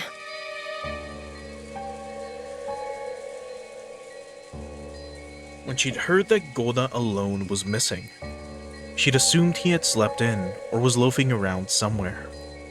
However, now that she'd learned that several of the relatives were also nowhere to be seen, she began to take a slightly more optimistic view. Could last night's family conference have continued all night, up until the present moment? If so, they might have wanted to cool their heads after being shut in a stuffy room, going out for walks on their own through the rain. The part about cooling their heads really sounded like something Klaus would say. Goda had probably been summoned to accompany them and aid them in some way. Goda was not a man who lost track of time. He had to understand that preparations for breakfast would be hindered if he did not return. However, maybe the family conference had continued until this very moment, with an atmosphere that would make it hard for anyone to slip out. Yes, that theory would be quite convincing for Natsuhi. She remembered the illusion she'd felt that morning, as though the previous night had never ended. When she learned that the feeling wasn't just an illusion, she once again took a very deep, wary breath. After all, that banquet of filthy vultures circling Kinzo's property was still going on. 大方、庭園のどこか、あるいは海岸の方で相も変わらず遺産の話を繰り返しているのでしょう。とにかくゴーダを呼び戻さなくてはいつまでも朝食の準備が整いません。ってことは何や、兄さんたちの話し合いはまだ続いとるんか。She had planned to say it in a small voice, but Hideyoshi overheard Natsuhi and managed to grasp the situation. 兄さんもルドルフもタフね。ローザの場合は若さかしら。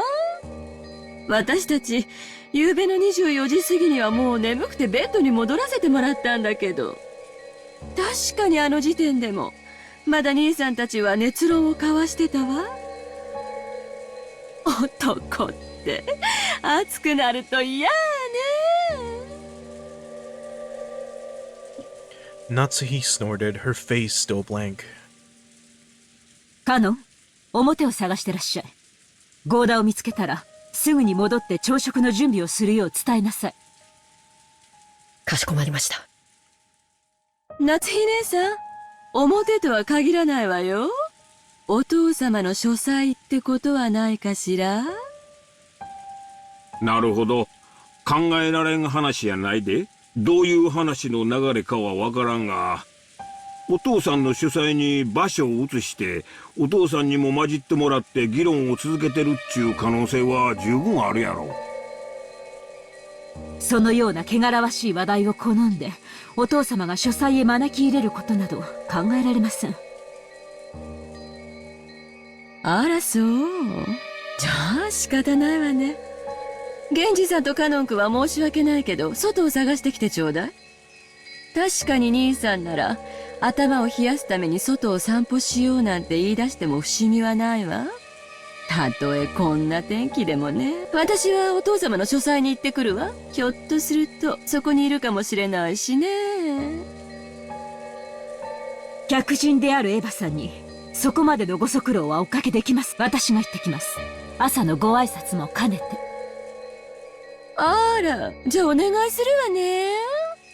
でも朝の挨拶を交わしてくれるかは疑わしいわね。夏日姉さんってお父様とは仲よろしかったかしら。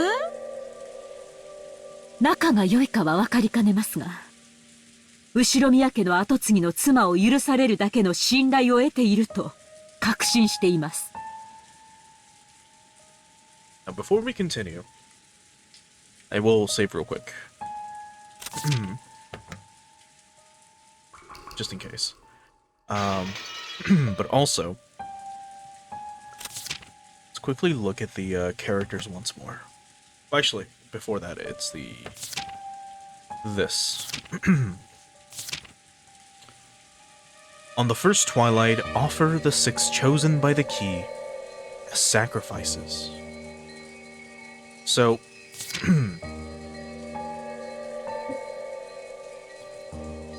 you who seek the Golden Land, follow its path downstream in search of the key being a person, or some object, or something like a ritual, a piece of paper. The one who obtains the key must then travel to the Golden Land in accordance with these rules. On the first Twilight, offer the 6 chosen by the key as sacrifices. Currently, the people that are missing are Golda, Rosa, Kirie, Rudolfu, and Kaus. So that's 5. Right? Yes.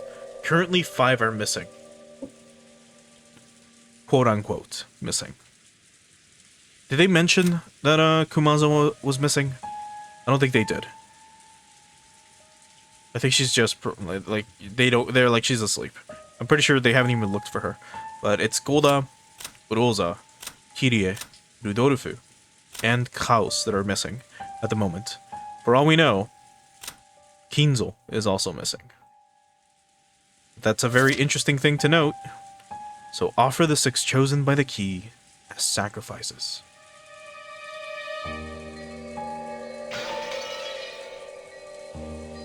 なら、きっと返事くらいはしてくれるわね。お父様とは朝食くらいご一緒したいの。ぜひ降りてきてくださるよう説得してくれないかしら？私たちはすっかり嫌われちゃってるみたいだけど、そこまで信頼を得ている夏日姉さんの言うことなら聞いてくれそうですもの。そこまで短歌を切ってお父様を説得できず、信頼を得ているなんて二度と言えないかもね。自信はありませんが、努力はします。She really is being a fucking bitch right now. Natsu responded looking discouraged. However, knowing Kinzo's temperament, she had absolutely no confidence in her ability to bring him out.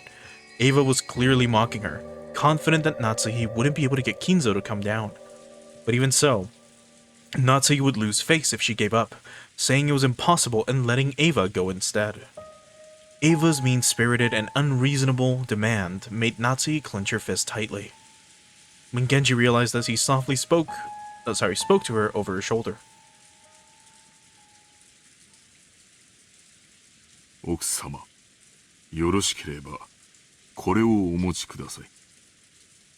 それは? Genji handed Natsuhi a sparkling gold key of ornate design. It was the key to Kinzo's study. The study had an autolock and couldn't be unlocked as long as Kinzo forbade entrance. However, since Genji was especially trusted by Kinzo, he was allowed to carry a key to that door. でもこの鍵を使ったら、あなたも咎めを受けるのではありませんか？親方様は深くお休みになられている時、扉を叩くくらいではお耳に届かないこともございます。それに親方様にお部屋を出ていただくよう説得するには扉越しでは難しゅうございましょう。ぜひお使いください。Genji. Until now, Natsuhi had thought of Genji as a cold servant, wouldn't do anything for her, since he worked directly under Kinzo. But it looked like she would have to alter her understanding of him. She wanted to communicate her gratitude, but by then Genji had already turned his back on her and was walking down the corridor with Kanon. But as Natsuhi watched them go, the words directed at her from behind were sneering. じゃあ、お父様を必ず連れてきてね。息子のかわいい嫁の言うことですもの。きっと聞いてくれるわよ。私たちは客人だから、ここでのんびりくつろがせてもらうわ。And one last thing before I forget.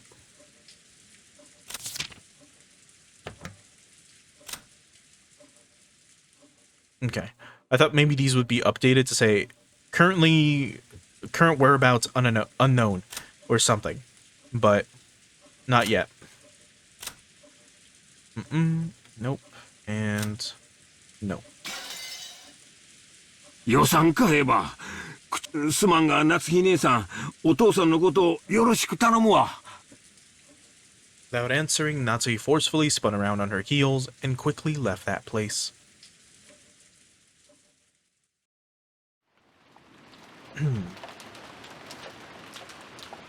After all that excitement, the previous night, there was no way anyone was going to wake up early. George, Aniki, Jessica, and I were snoring loudly on the beds in the cousin's room.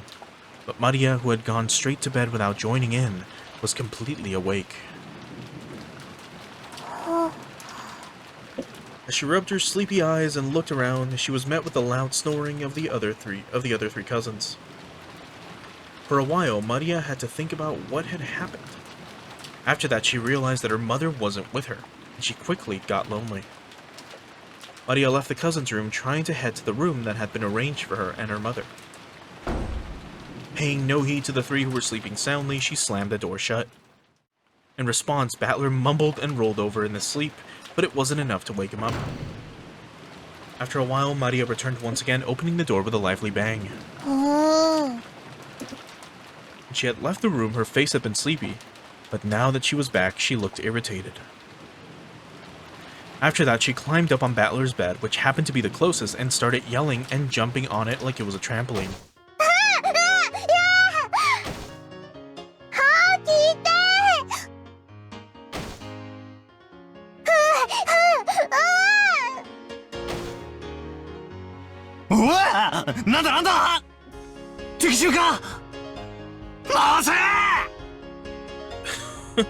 What the fuck, Battler? After making sure I was awake, Maria moved over to George Aniki's bed and started jumping on that too. In that manner, the three of us were all greeted with an extremely pleasant awakening. ありがとう、マリアちゃん。起こしてくれたんだね。僕たちは夕べが遅かったから寝坊しちゃったのを起こしてくれたんだね。でも、もう少しだけ起こし方を優しくしてくれると完璧だったかな。ジョージ兄さんは本当に大人だよ。尊敬するぜ。They're so fucking mad. もうすぐ7時なんだな。ま、確かにもう起きてもいい頃だぜ。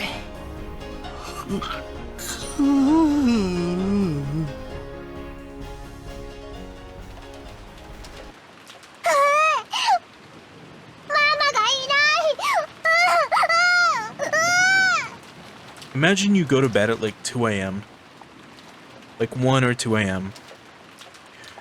And then you're woken up at like 6:50 in the morning. And not just someone coming over and, you know, rubbing, like, like pushing on your shoulder a little bit. Being like, hey, you should wake up. They shake you by the shoulder a little bit. Hey, you gotta wake up, it's almost 7. You gotta go to school, right? Instead of that, it's a 9-year-old jumping on your bed and screaming, "Wake up!" I'd lose my shit if that was me. ローザおばさんが部屋にいなかったの？もう起きてお屋敷の方に行っちゃったのかな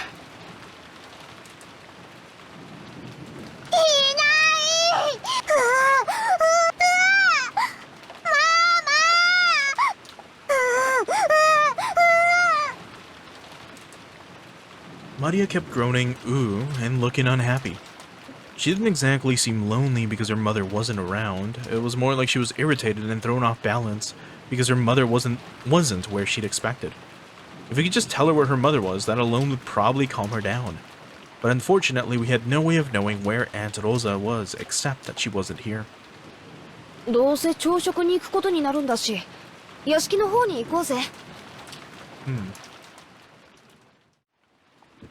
そうだな。マリア、一緒に屋敷へ行こうぜ。きっとローザおばさんもそこさ。おお、ママはお屋敷なら行く。おお。そうだね。お屋敷に行こうか。多分親たちはもう向こうに行ってるんだよ。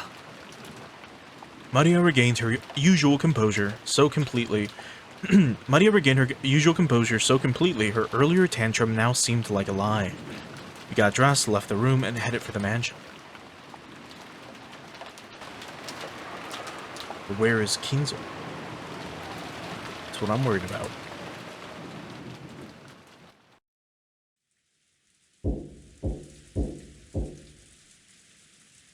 Oh, okay. Well, here it is.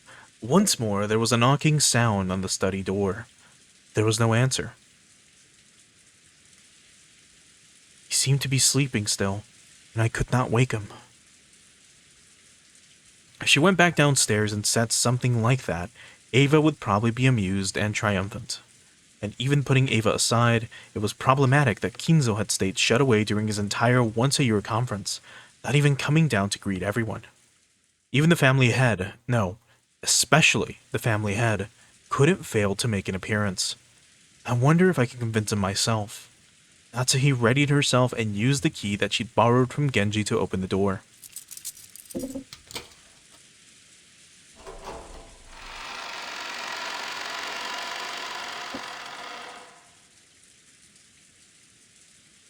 Even though she was prepared for the sweet stench, which seemed to eat into one's brain as it poured out the small crack in the door, she couldn't help but grimace. Thinking that he might still be sleeping, Natsuhi entered the room quietly.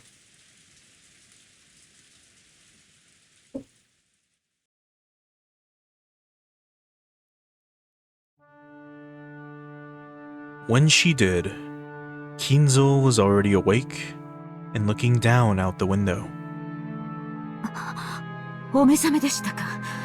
おはようございます。どうやって入ったのか。Kinzo spoke with his back still facing her. His voice was not harsh, but calm, and Natsuhi was slightly reassured.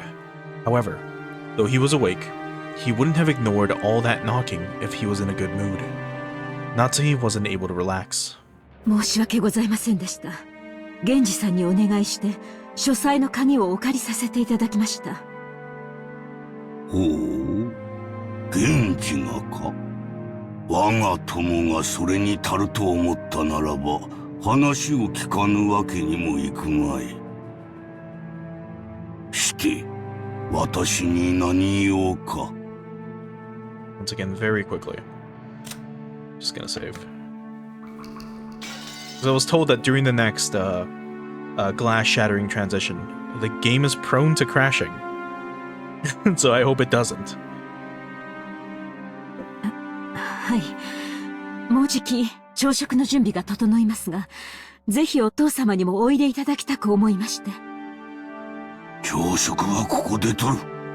いつものように運ばせるがいい。しかしお父様、年に一度の親族会議です。せめてお顔をお見せになってください。下に降りて、私の死後、遺産をどのように食いちぎるのかを決める議論に加われというのか。バカらしい。そのような話は私を抜きで好きに進めるがいい。そしてそれが親族会議だというなら、私がこの部屋を出るほどの価値はない。私は忙しいのだ。構うでない。His last words carried the threat that any further questions would be not appreciated. Natsuhi realized that adding any further pleas would finally bring his wrath down upon her. She didn't look forward to facing Ava's sarcasm, but there was nothing more Natsuhi could do. そうですか。わかりました。みんな残念がるでしょうが、そう伝えます。Natsuhi decided to give up. Bowing silently, she tried to leave the room before Kinzo's spasmodic temper could flare up.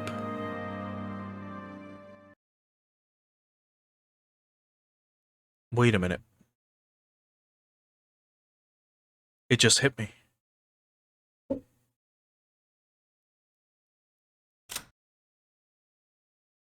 One, 2, 3, 4, 5,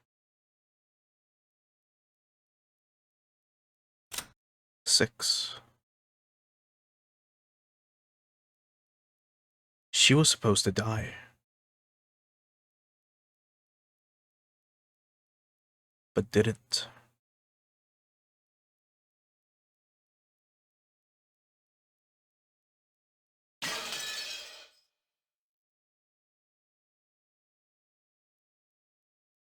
His voice was so calm and gentle. It felt like it came from an entirely different person. 夏日、後ろ宮の家に嫁ぎ、もう随分になるな。はい。後宮を名乗ることを許されてから、もう随分になります。前の家が恋しくなることもあるか。いいえ、嫁ぐとは生家を捨てることです。私は後宮夏日。帰る家も懐かしむ家も、すべてはこの後宮の家のみです。She truly wasn't exaggerating. Such was the resolve she felt whenever she applied the Yoshiromiya family name to herself. And that's precisely why she was so saddened when her husband didn't treat her like an Yoshiromiya, leaving her to race about in vain. クラウスが女で、お前がその夫であったなら、いや、それは言うまい。それはどういう意味ですか、お父様。Natsuhi was shocked. If Kinzo's words just now were what they seemed, it would have been more than enough to make up for all she'd suffered up to that point. 忘れよ。年寄りのざれ言だ。Kinzo once again faced away from her. He told her to forget it, but Natsuhi couldn't help feeling a warmth in her heart. お父様、この夏日は血はつながらずともお父様の娘です。後宮家の名誉も栄光も、そしてお父様が残されたものもすべて、この夏日が必ずや守ってみせますから。お前に片翼のわしをまとう資格はない。しかしお前の心には確かに片翼のわしが刻まれている。ならばお前は間違いなく我が血族で後宮家の栄光を引き継ぐものだ。お前の衣服にわしがないことを嘲笑う者もいよう。しかしそれに耳を貸すことはない。心にわしを持つ者だけが真の私の血族なのだ。お前を後宮家に迎えられたことを今は光栄に思っている。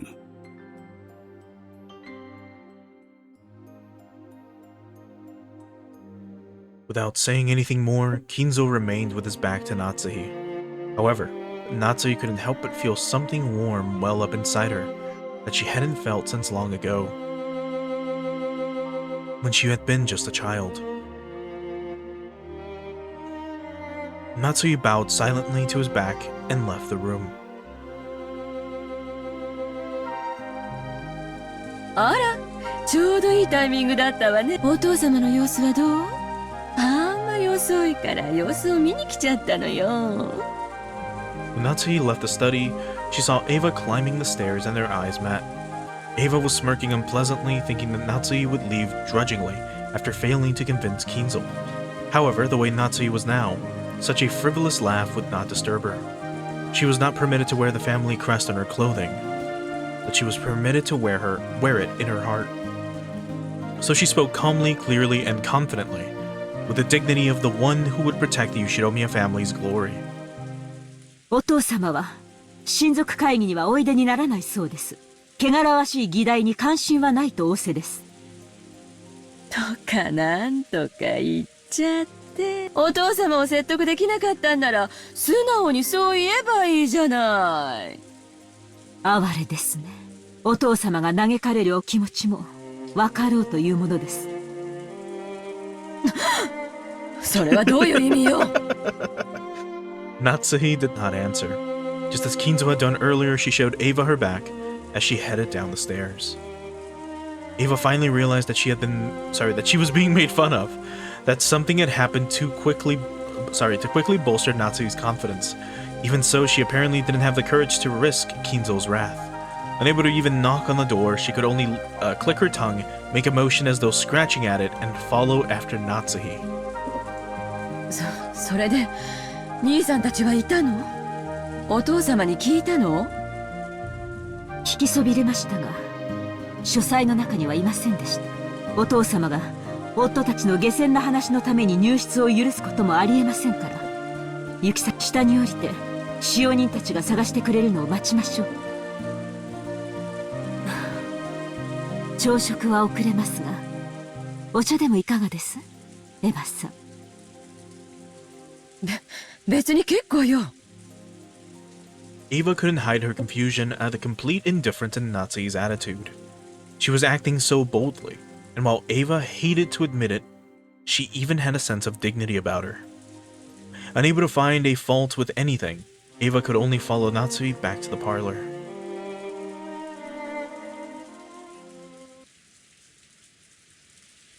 When the two of them returned to the parlor, Hideyoshi had been joined by the 4 children, and Nanjo. Genji, who had been talking with Hideyoshi, reported the current situation when he noticed that Natsuhi had returned. 主人たちはまだ見つからないのですか？はい。申し訳ございません。あと、熊沢が朝食の準備に入りました。Yeah, okay, so Kumazawa is alive, meaning that she was supposed to be the 5th person missing. もう少し時間をいただきたいとのことです。The clock read a little past 8 o'clock. 8 o'clock should have been the time to start breakfast. Normally, going over that time limit would be a disgrace to the host. 今、 But カノンが表を探しています。 never mind, no but. それから、シャノンの姿も見えません。Oh. シャノンまで？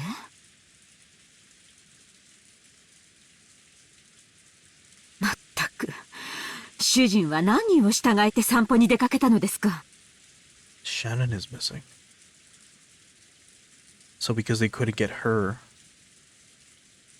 Shannon took her place?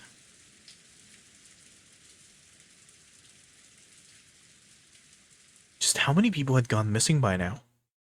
Now that the number was this large, it was starting to feel truly unpleasant, as though the people here were the only ones being left out of something interesting.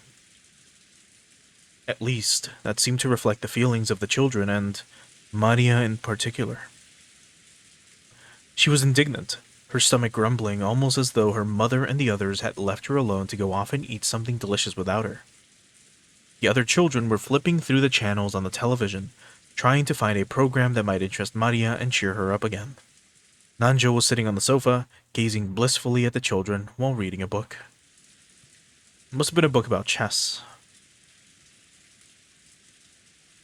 Also, hold on. Yeah, it was Nanjo. I almost forgot his name for a second. The sound of footsteps came rushing towards them with a pitter-patter.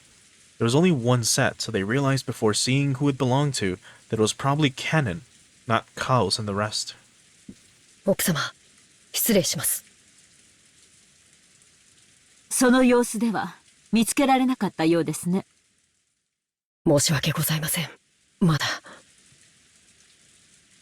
もう十分です。ご苦労をかけました。She didn't know where they were, but they had to be somewhere on this island. They hadn't had a thing to eat since the previous night, so their stomachs must be growling about now. Imagine they're being tortured. Or slaughtered at this very moment. Right? Like, here we have them, like, you've got, like, Kanon running around the mansion and all this shit, running outside looking for them and not finding them. Meanwhile, like, Klaus is being cut in half or, you know, being fucking decapitated. And here they're talking about breakfast and how hungry they must be as his stomach is coming out through his throat. They'd probably come plodding back of their own accord before long. By now, Natsuhi was thoroughly exasperated and started to feel that there was no reason for them to go out of their way and search. 私はお客様方にお茶のご用意をしに厨房へ。二人とも早朝からご苦労様でした。Natsuhi left the parlor, acting as though the release in tension had caused a new surge in her headache. Kennen tried to call her back, but Natsuhi left swiftly. どうした？まだ何かあるのか？はい。旦那様方のお姿を見つけることはできませんでしたが、その。Kanon sounded evasive. It looked as though he didn't know where they were, but had spotted something that might be connected to their disappearance. Ava and Hideyoshi noticed this exchange of words and came over. They probably picked up on something strange in Kanon's behavior. どうしたんや、カノン君。クラウス兄さんたちは見つかったんか？実はバラ庭園の倉庫の様子がおかしいのです。様子がおかしいというのはどういう意味だ？それが何と説明すればいいのか。Kanon hesitated once more. His tone wasn't at all what you'd expect from this usually fearless boy. Seeing this, Ava and Hideyoshi looked at each other dubiously. どういうこと？倉庫の中に兄さんたちがいたんじゃないの？いえ、中はこれから調べます。その鍵を取りに戻ったところなのですが、ようわからんが、とにかく中を調べればいいだけの話じゃないか。その倉庫の鍵はどこにあるんや？使用人室にあります。すぐに中を確かめましょう。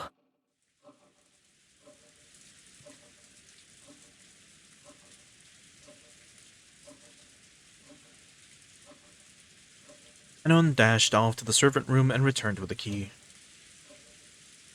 Genji left the parlor, saying that he would go check, but then Ava and Hideyoshi followed after him.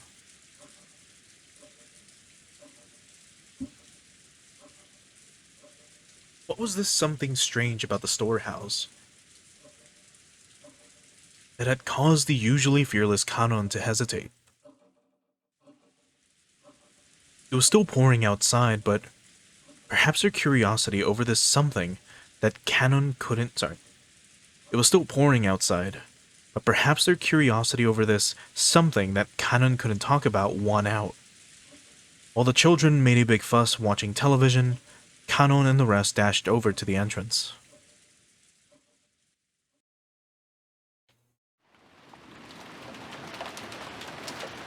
Rose Garden Storehouse was a place that housed various tools used to manage the garden. It was definitely not a pretty building. Because of its appearance, it had been built so that it was hidden in the corner of the Rose Garden. Kanon, Genji, Ava, and Hideyoshi came cutting across the Rose Garden holding umbrellas. They entered a small path just off the Rose Garden, which was normally off limits for those appreciating the garden and only used by those maintaining it. As they dashed down that, the storehouse came into view in front of them.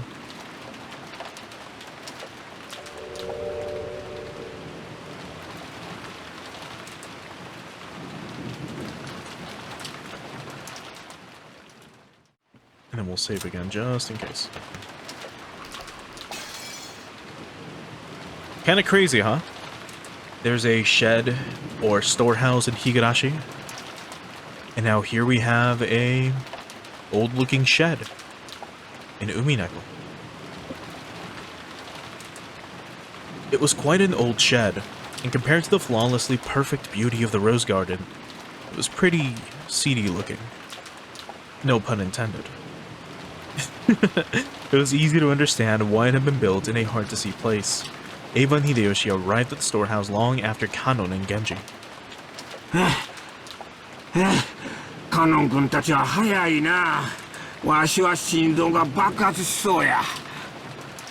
こんなところに倉庫なんか建ててたのね。何よそれ。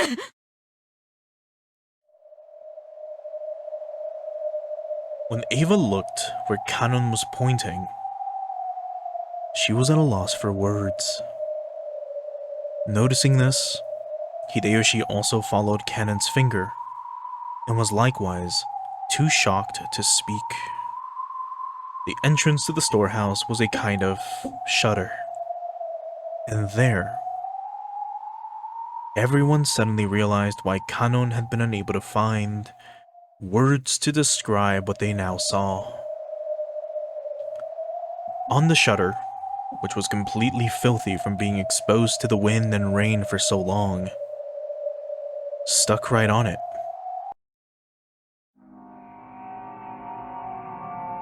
there was something that looked like a strange, dark, red liquid. Mucus?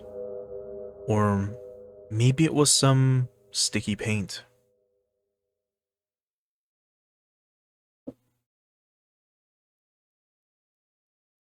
Obviously, it's a sigil. Can I read what it says? Let's see.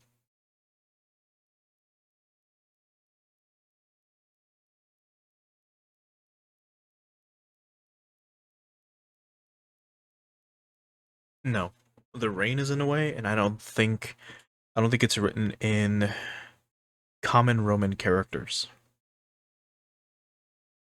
An indescribably eerie shape was drawn on the shutter with some kind of ghastly substance. The rain had caused it to drip down like fresh blood leaking from an open wound. Can you be a little more on the nose, Ryukishi? There we go, no more beating around the bush. Some kind of mark was drawn there, with a ghastly substance that looked like blood, in a shape that seemed to suggest something ominous. 2 circles were drawn there, and inside them was a design that looked like a cross. The 4 ends of the cross were widely exaggerated, and it looked like some kind of crest from somewhere around Europe. So I was thinking that too, right? It looks like your typical iron cross. But what if it's not an iron cross? At first glance, that might be what it looks like. I'm guessing it might be an hourglass. Perhaps 2 of them. Maybe.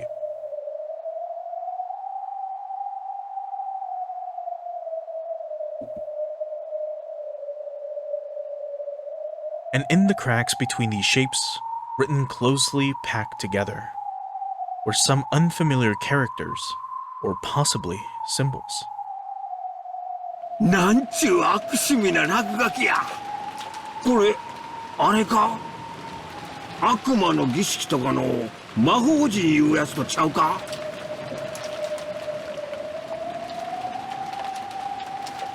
It wasn't surprising that Hideyoshi would say that about such a ghastly shape, drawn with a deep red, dripping substance.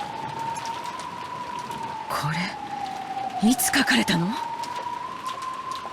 昨日雨が降り出す前にここに来ましたが、その時には他の方々の目に触れる前に何とかしよう。ご覧になられたらご不快になられるだろう。そうね。ただの倉庫小屋とはいえ、こんな気持ち悪い落書きを1秒たりとも放置したくないわ。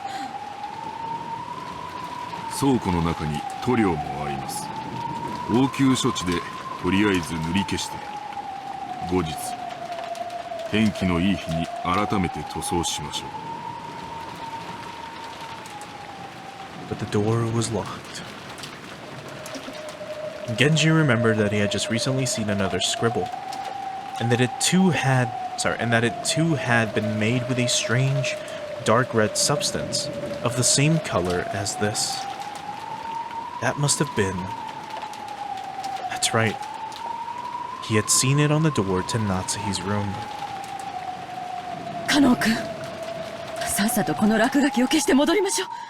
たとえ倉庫とはいえ、実家の落書きは本当に腹立たしいわ。はい、すぐに済ませますので。Kanon squatted in front of the shutter and unlocked it. He then lifted it up with all his strength.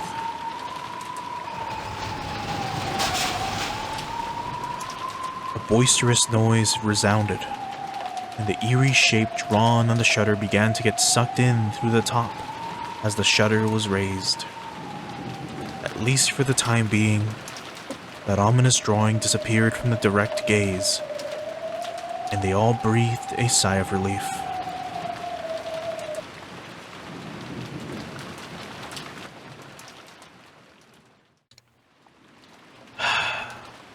He's gonna do this, huh?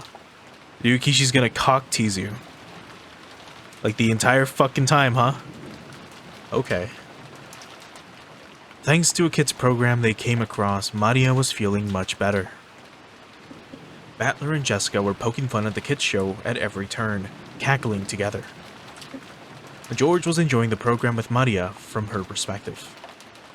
Nanjo sat on the sofa by himself, passing the time reading quietly. They heard hurried footsteps coming from the hallway. They were the footsteps of a single person. Did that mean it wasn't the group of 4 that had just left? It was Genji. It was very rare for Genji, who considered being out of breath a violation of a servant's rules, to be gasping for air. He had probably come dashing back from outside the mansion. His shoulders were soaking wet, and he didn't have his usual trim appearance. When Genji noticed Nanjo looking at him, he gave a small, silent bow and quickly approached him. Nanjo sensei, 申し訳ございません。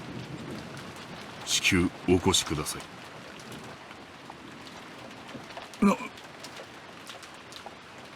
何事ですかな? As Genji whispered something into Nanjo's ear, Nanjo went pale.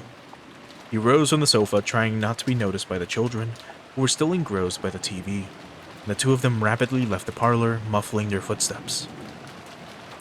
Just as they were about to exit the parlor, they came across Natsuhi, who was pushing a serving cart loaded with a tea set. Genji whispered something into Natsuhi's ear, and Natsuhi went pale, too, in apparent shock. Then leaving the serving cart where it was, the 3 of them dashed towards the entrance. George noticed them running down the rose garden through the window. なんだろう。源氏さんと南條先生と、あれは夏日おばさんかな。どうしたんだよ、兄貴。何かあったのかな。ひどい慌てようだったね。And once more, just in case.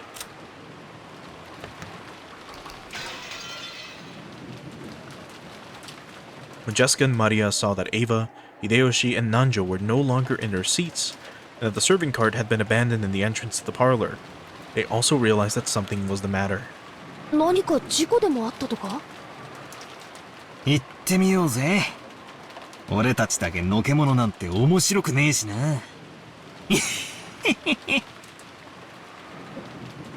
For some reason, what Battler said sounded extremely indiscreet, but they couldn't deny that they were a little insecure and concerned after seeing the adults run off in the rain without regards to their appearance. 行ってみようぜ。何があったか気になるぜ。Jessica's words spoke for all of them. おい、マリア。お前も来るか？それとも、テレビを見てるか？おう。マリアはテレビがいい。おう。僕たちだけで行こう。マリアちゃん、すぐ戻るからね。テレビを見て待ってるんだよ。She's too busy watching like Doraemon or something. Or Anpanman.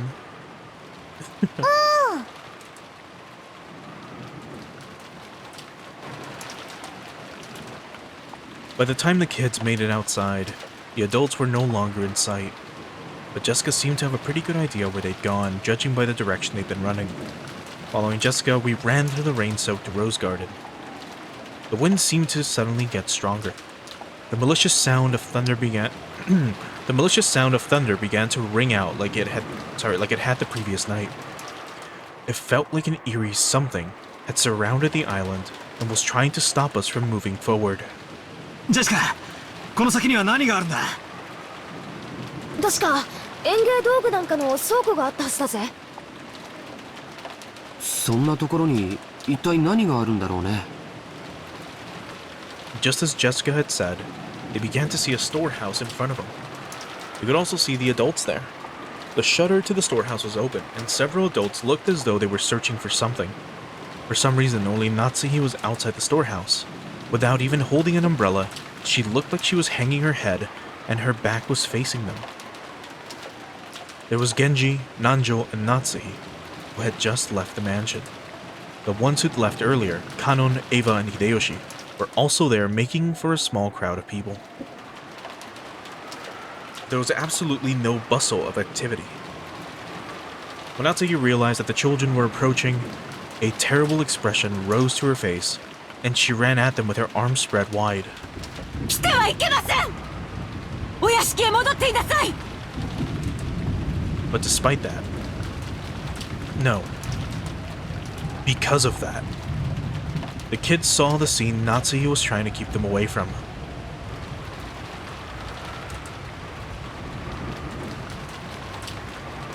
Inside the storehouse, with its shutter wide open, a faint fluorescent light shone down.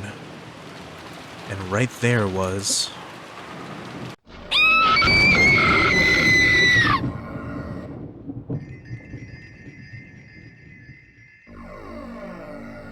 Jessica's piercing shriek rang out. But that was just because Jessica's scream was the loudest. The same thing spilled out of Battler and George's mouths as well. Ava spread her arms just like Natsuhi, roaring at the kids with a bone-chilling expression on her face. ジョージ、みんなを連れて屋敷に帰っていなさい。早く、今すぐに。 Natsuhi spread her arms. I thought she was trying to prevent us from advancing any further. But that wasn't why Ava was spreading her arms right now. She was trying to stop us kids from seeing that terrible scene. It was her mother's heart trying to protect the eyes and hearts of us children by blocking our view of that terrible scene by at least the width of one of her arms. 何の冗談だってんだよ。こりゃあよ。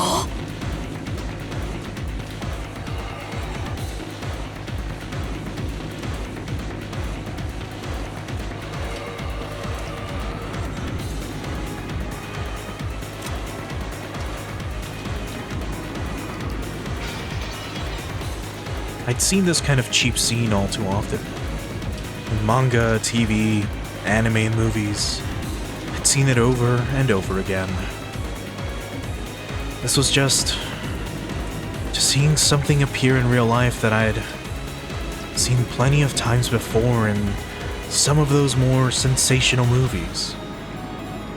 Right? That alone shouldn't... But... That suit... It's that old bastard's, isn't it? I get it.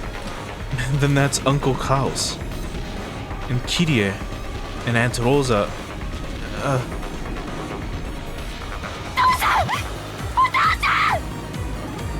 ダメよジェシカ。入ってはダメ。見てはダメ。お父さん、お父さん。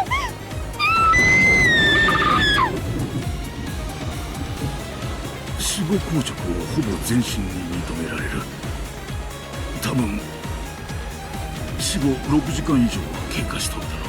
損壊部位の状況を見る限り死後に破壊された可能性が高い。いや、めったなことは言えん。私は町医者だ。検視は専門外だ。ちゅうことは何や。殺しただけじゃ飽き足らず、さらにこんな無体なことをしたん言うんか。悪魔や、悪魔の所業や。Aunt Natsuhi caught Jessica in her arms and Aunt Ava caught George Aniki. So I was the only one who could approach the entrance to the storehouse.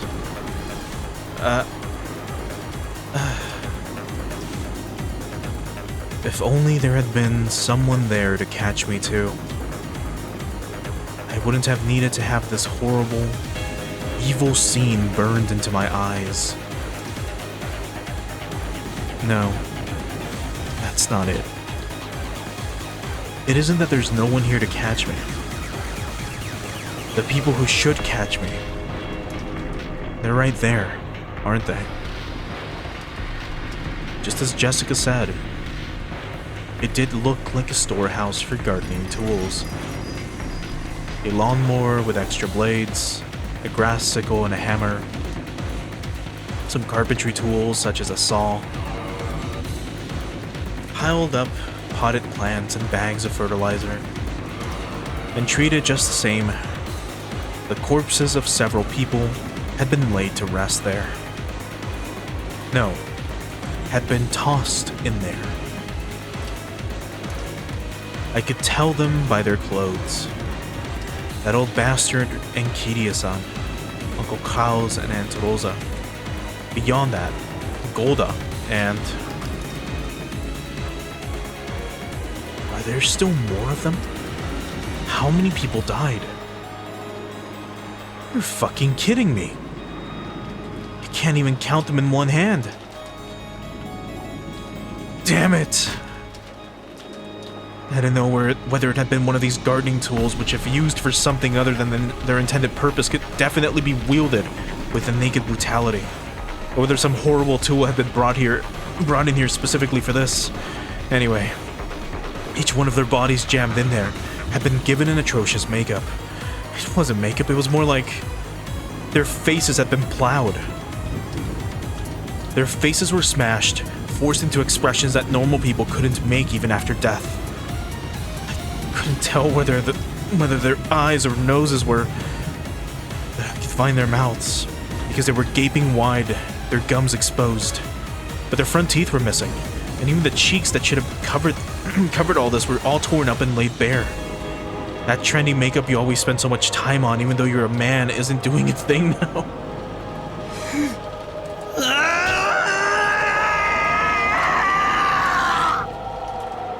Oyaji! てめえは絶対地獄行きだとは思ってたぜ。でもよ、ここまでじゃねえだろ。ここまでひでえ目に遭わされるほどの悪党じゃなかっただろうがよ。だからキリエさんもさ、こんな男と付き合うのはやめろって言って、あんたまでそこまでの目に遭わされる理由は何もねえじゃねえかよ。顔がねえ。顔クソクソクソクソ。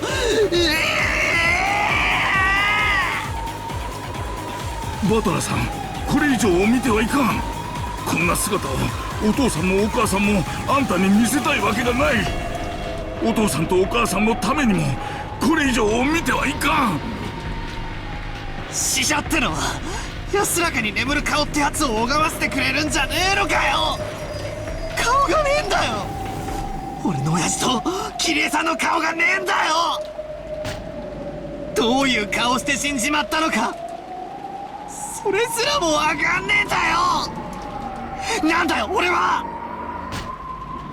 親父たちのことを思い出すときは、このぐちゃぐちゃの化け物みてえな顔をいつも思い出せたのかよ。そいつは最高だぜ。クソ親父のニヤニヤとした顔を思い出さなくていいんだからよ。最高だぜ、最高だぜ。でもよ、キリエさんの悪党じゃねえ。たまにはムカつくと思ったけどよ、ちょいとかっこいい俺の姉貴分だったお人じゃねえかよ。こりゃねえよ、こんなのってねえよ。クロスおじさんなんかまだマシじゃねえか。顔面じゃなくて側面だぜ。少なくとも顔半分は残ってるじゃねえかよ。まだマシだぜ、まだマシだぜ。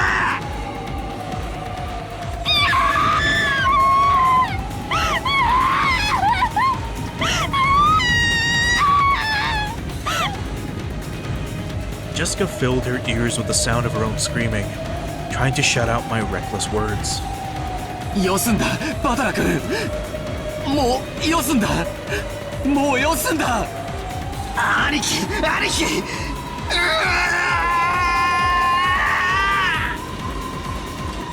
Disregarding age and appearance, I fell to my knees, clinging to Aniki's waist and sobbing.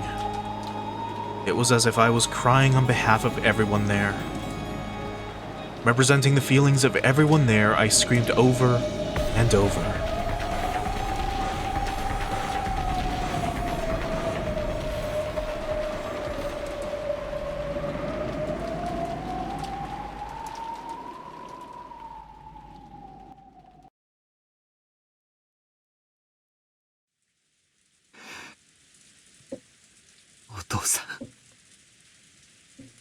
Once again, just in case. As the crack is coming, I can feel it. Not that one. 倒れているのはクラウスおじさん、ルドルフおじさん、キリエおばさんにローザおばさん、ゴーダさんで5人。いや、6人や。ここにもう一人おる。The body Hideyoshi was looking down on now happened to be hidden among the shadows in that mountain range of objects, in a blind spot to George, who stood by the entrance. So George couldn't tell whose body it was. So George cursed himself. He cursed the fact that his worst guesses always turned out to be right. じゃあ、お父さんの足元に倒れているのはシャノンなんだね。ああ、シャノンちゃんや。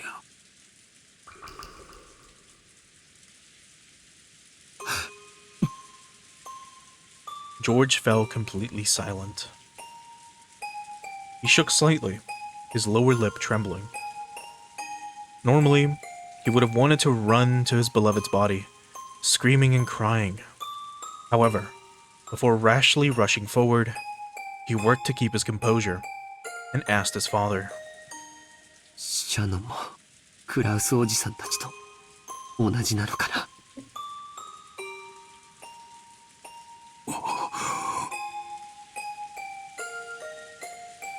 Hideyoshi deeply understood the meaning of those words, so he couldn't give George an immediate answer, but rather, he felt that silence was the only sincere and loving response he could give George right now.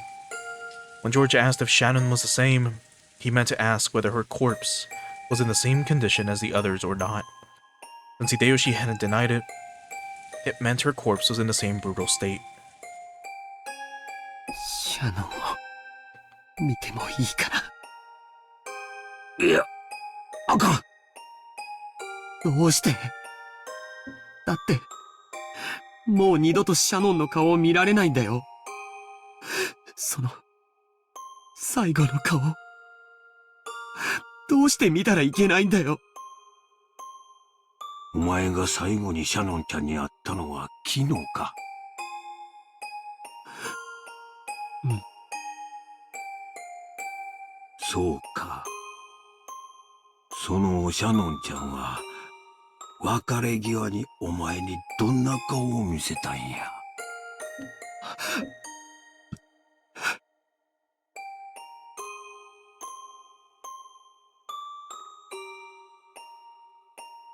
素敵な笑顔だったよ。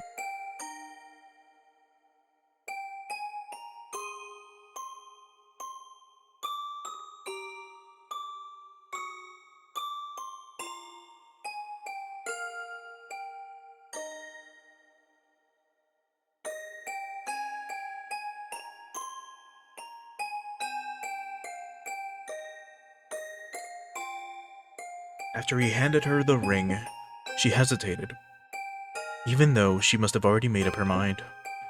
Then she looked bashful, and ran away because she was embarrassed to let him see her face looking like that. That's the expression that was revived in George's mind. そうか。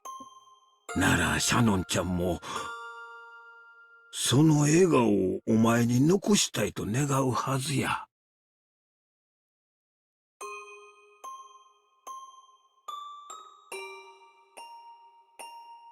Hideyoshi looked down upon Shannon's body lying at his feet. Just like the other bodies, it was in such a horrible state that it'd make anyone want to cover their eyes.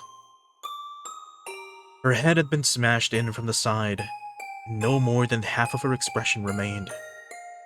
If the remaining blood-soaked half of her expression had been wiped clean, would that graceful smile of hers have peeked out? But only half of it. Without thinking, Hideyoshi slapped his hand over his eyes. How brutal. If her face was going to be crushed anyway, then if only all of it had been crushed, he might have been able to temporarily distract George from his pain by making the pathetic suggestion that it was someone else wearing Shannon's clothes. But half of her face had been left untouched. It caused the body so much humiliation, while still proving beyond doubt that the body was Shannon and no one else's. How inhumane. How brutish. And there, trying his best to burn the image of the remaining half of Shannon's expression into his eyes as she lay at Hideyoshi's feet, was Kanon. Kanon was not crying. Tears had risen to his eyes, but they did not drip down. But that didn't mean he wasn't feeling as much sadness as everyone else. Losing Shannon, who had lived with him in the same orphanage, whom he had loved as a sister, must have been just the same as losing a blood relative. ジョージ、シャノンちゃんはきっとありがとう言うてるぞ。お前に恥ずかしいところを見られとうなかったんや。きっとお前が耐えてくれたこと感謝しとるで。わかってる。わかってるよ、父さん。わかってるよ。George leaned against the outside wall of the storehouse, crouching down limply. 父さん、頼みがあるんだ。なんや。僕の代わりに見てほしいんだ。シャノンは指に指輪をつけてるかな。指輪？ちょいと見てみる。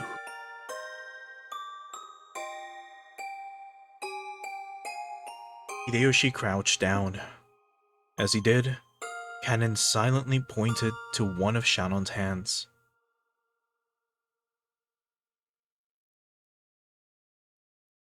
Here we have a CG.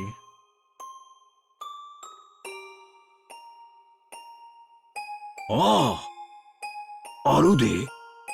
こりゃダイヤの指輪や。クズダイヤとちゃう。なかなかの値打ちもんや。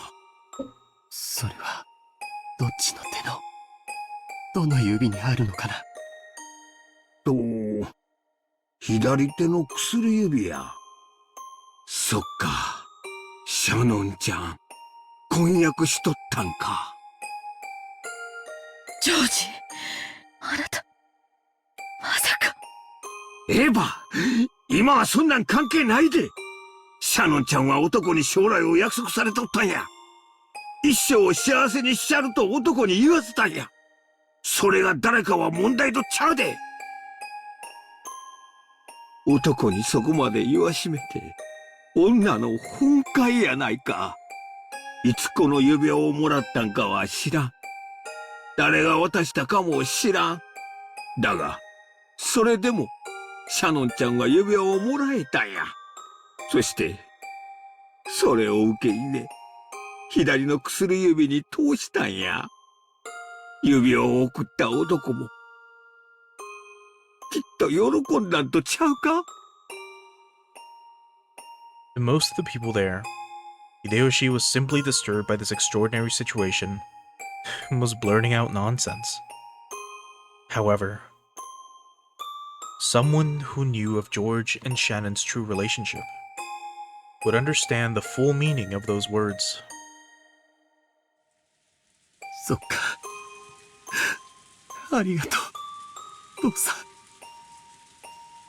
George stood up, The traces of tears still streaked his face, but his expression had returned to its usual calm one.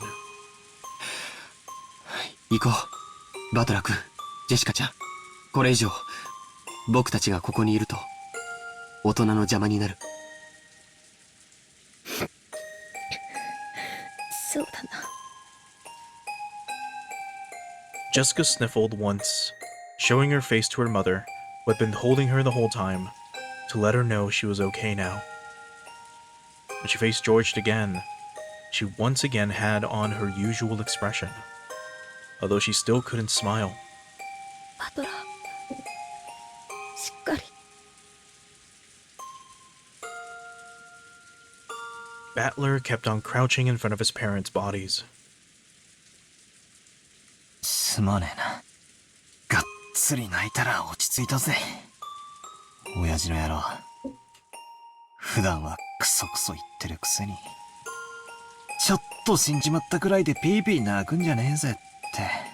笑ってやがれ。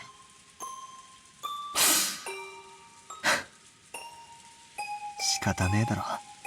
親が死んだら泣くように。遺伝子すり込まれちまってんだからよ。Battler's face was still bright red from the tears, but he had at least recovered enough to fake a smile. If only a bitter one. カノン、お前もこれ以上ここにいてはいけません。子供たちを連れて、お屋敷に戻っていなさい。Natsu had been standing under the rain this whole time, unable to take a step into the storehouse. Maybe she had her own way of grieving, different from Battler's. Realizing that she had taken on a role of responsibility now that her husband was dead, she gave Kanon those orders. はい、奥様。Kanon rose silently and returned to face me. His face was pure white, almost as though his own heart had died along with Shannon, and there was no life left in his expression. On an ordinary day, if he had been told to guide the children through the beautiful rose garden, Kanon might have led the way. But now there was no distinction between Kanon and the children. They were now just kids of about the same age, suffering the pain of losing those close to them.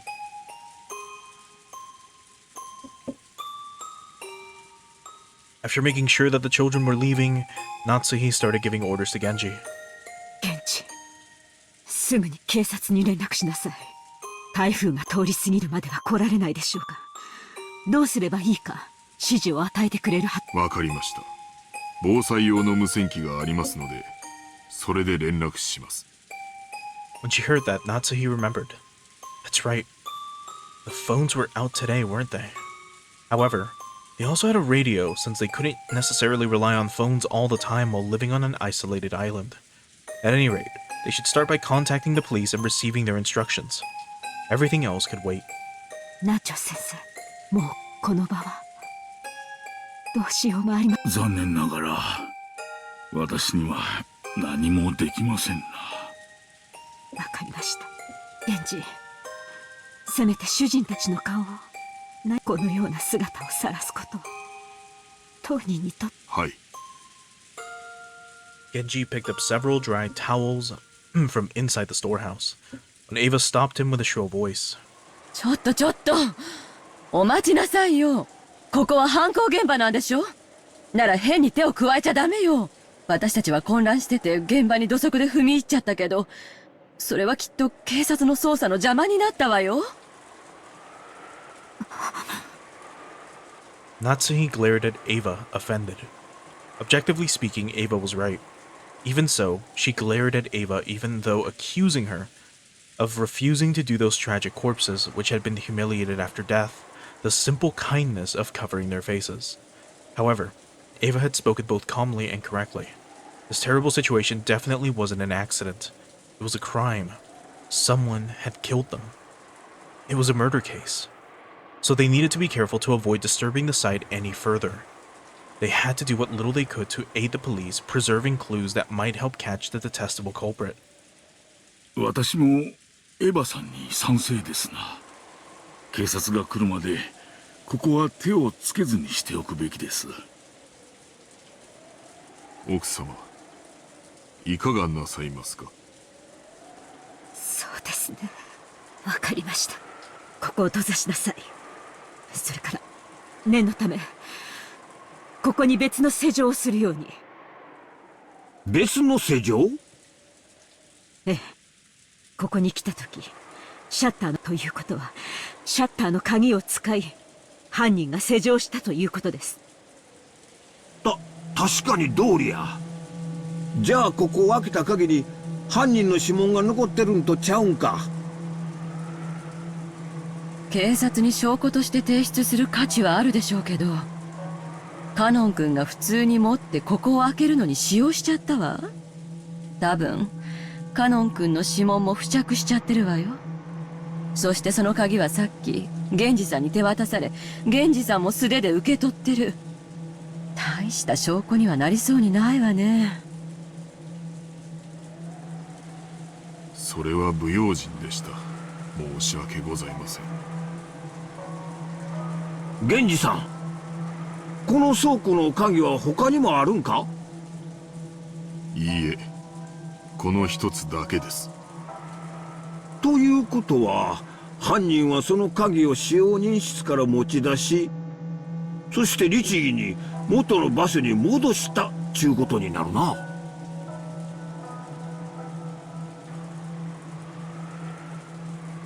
Hideyoshi's theory sounded plausible, but it was actually very strange if you thought about it. Yeah.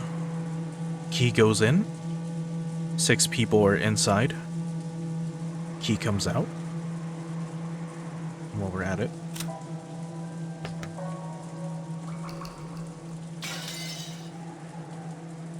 why would they go through all the trouble of returning a key they stole? No, if you think about it even more deeply, there are some points that are even more bizarre. When a criminal hides a body, they're usually trying to delay the point at which it'll be found, so they can use that time to escape.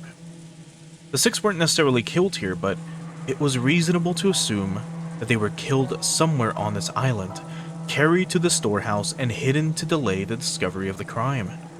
And yet, the eerie magic circle scribbled on the storehouse shutter had eloquently indicated the location of the hidden corpses. Sure, it didn't explicitly mention the corpses, but 6 people had gone missing. In that situation, someone had made such an obvious piece of graffiti and even returned the key to the shutter. Almost as though they wanted the corpses to be discovered. とにかく一度は犯人が開け閉めをした施錠だけでは信用できません。犯人の手からもこの場所を保護する意味で施錠を新たにしたいと言っているのです。いい案だと思います。私も賛成です。Genji fished around the inside of the storehouse and unsealed a brand new padlock that had been inside a small box. 鍵はどうなさいますか？私が持ちましょう。責任を持って警察に手渡します。Natsuki took the key to the padlock from Genji's hand. After that, they all exited and lowered the shutter. And so the corpses were once again sealed behind that shutter, which was still covered with that creepy magic circle. Genji crouched down in front of the shutter to fasten the new padlock. Shutters often have a place in front where you can attach your own lock in addition to the main lock of the shutter. This was one of those types. In the midst of the roar of thunder and pouring rain, the storehouse stood there, ominously. With its closed shutter still covered in a blood-like creepy substance, it swallowed up the bodies of the 6. To Natsuki, putting the new lock on wasn't mainly to preserve the scene for the police. She might have felt like she wanted to shut that mouth for all eternity, to prevent that eerie beast from swallowing up any more victims. さあ、行きましょう。皆さん、南條先生、ご足労をありがとうございました。源氏は急いで警察に連絡を。戻りましたらすぐに連絡します。The adults left the storehouse. The ghastly magic red circle drawn on the shutter kept the 6 bodies in its throat, looming eerily as the light occasionally lit it up.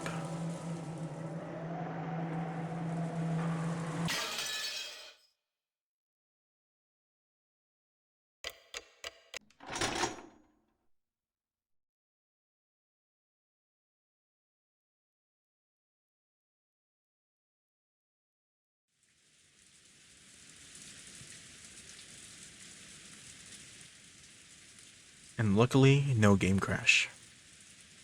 Let's go ahead and save, now that we're past that screen. And you might have noticed something new on the tip screen.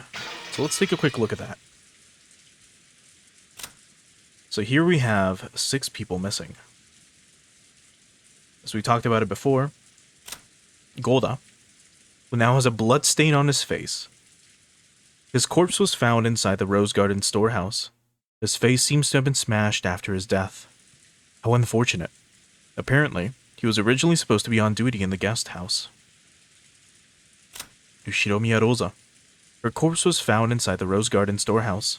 Her face seems to have been smashed after her death. I'll get to see her again, so I don't feel lonely. Kiryu. Same thing. She was chosen by the Demon's Roulette. That's all there is to it. Rudolph. He was right to lament his ill fortune. Klaus, who still has half of his face. His corpse was found inside the Rose Garden storehouse. The direct cause of death is unknown, but it seems that the side of his head was smashed after his death.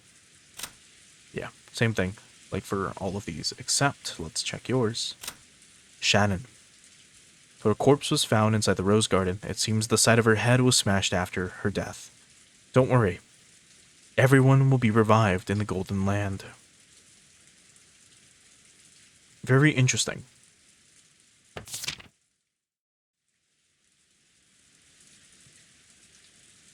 So the roulette is the key. Roulette.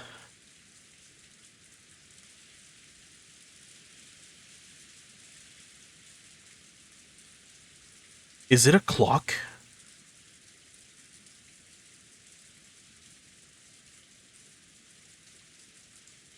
It's probably a clock in the mansion.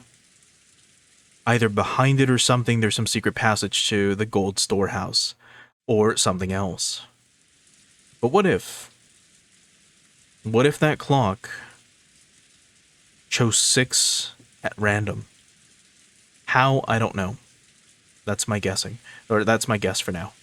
The first Twilight offer the 6 chosen by the key as sacrifices. Assuming, right, assuming a clock or the clock is the key, which also chooses the sacrifices,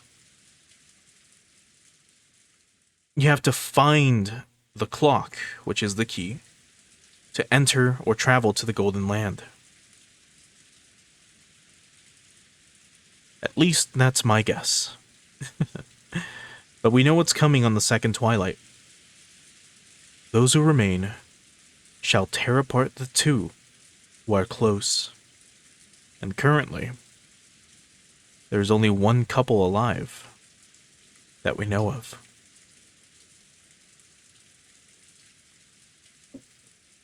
I think for now, this would be a good stopping point. So why don't we swap on over to the ending screen real quick.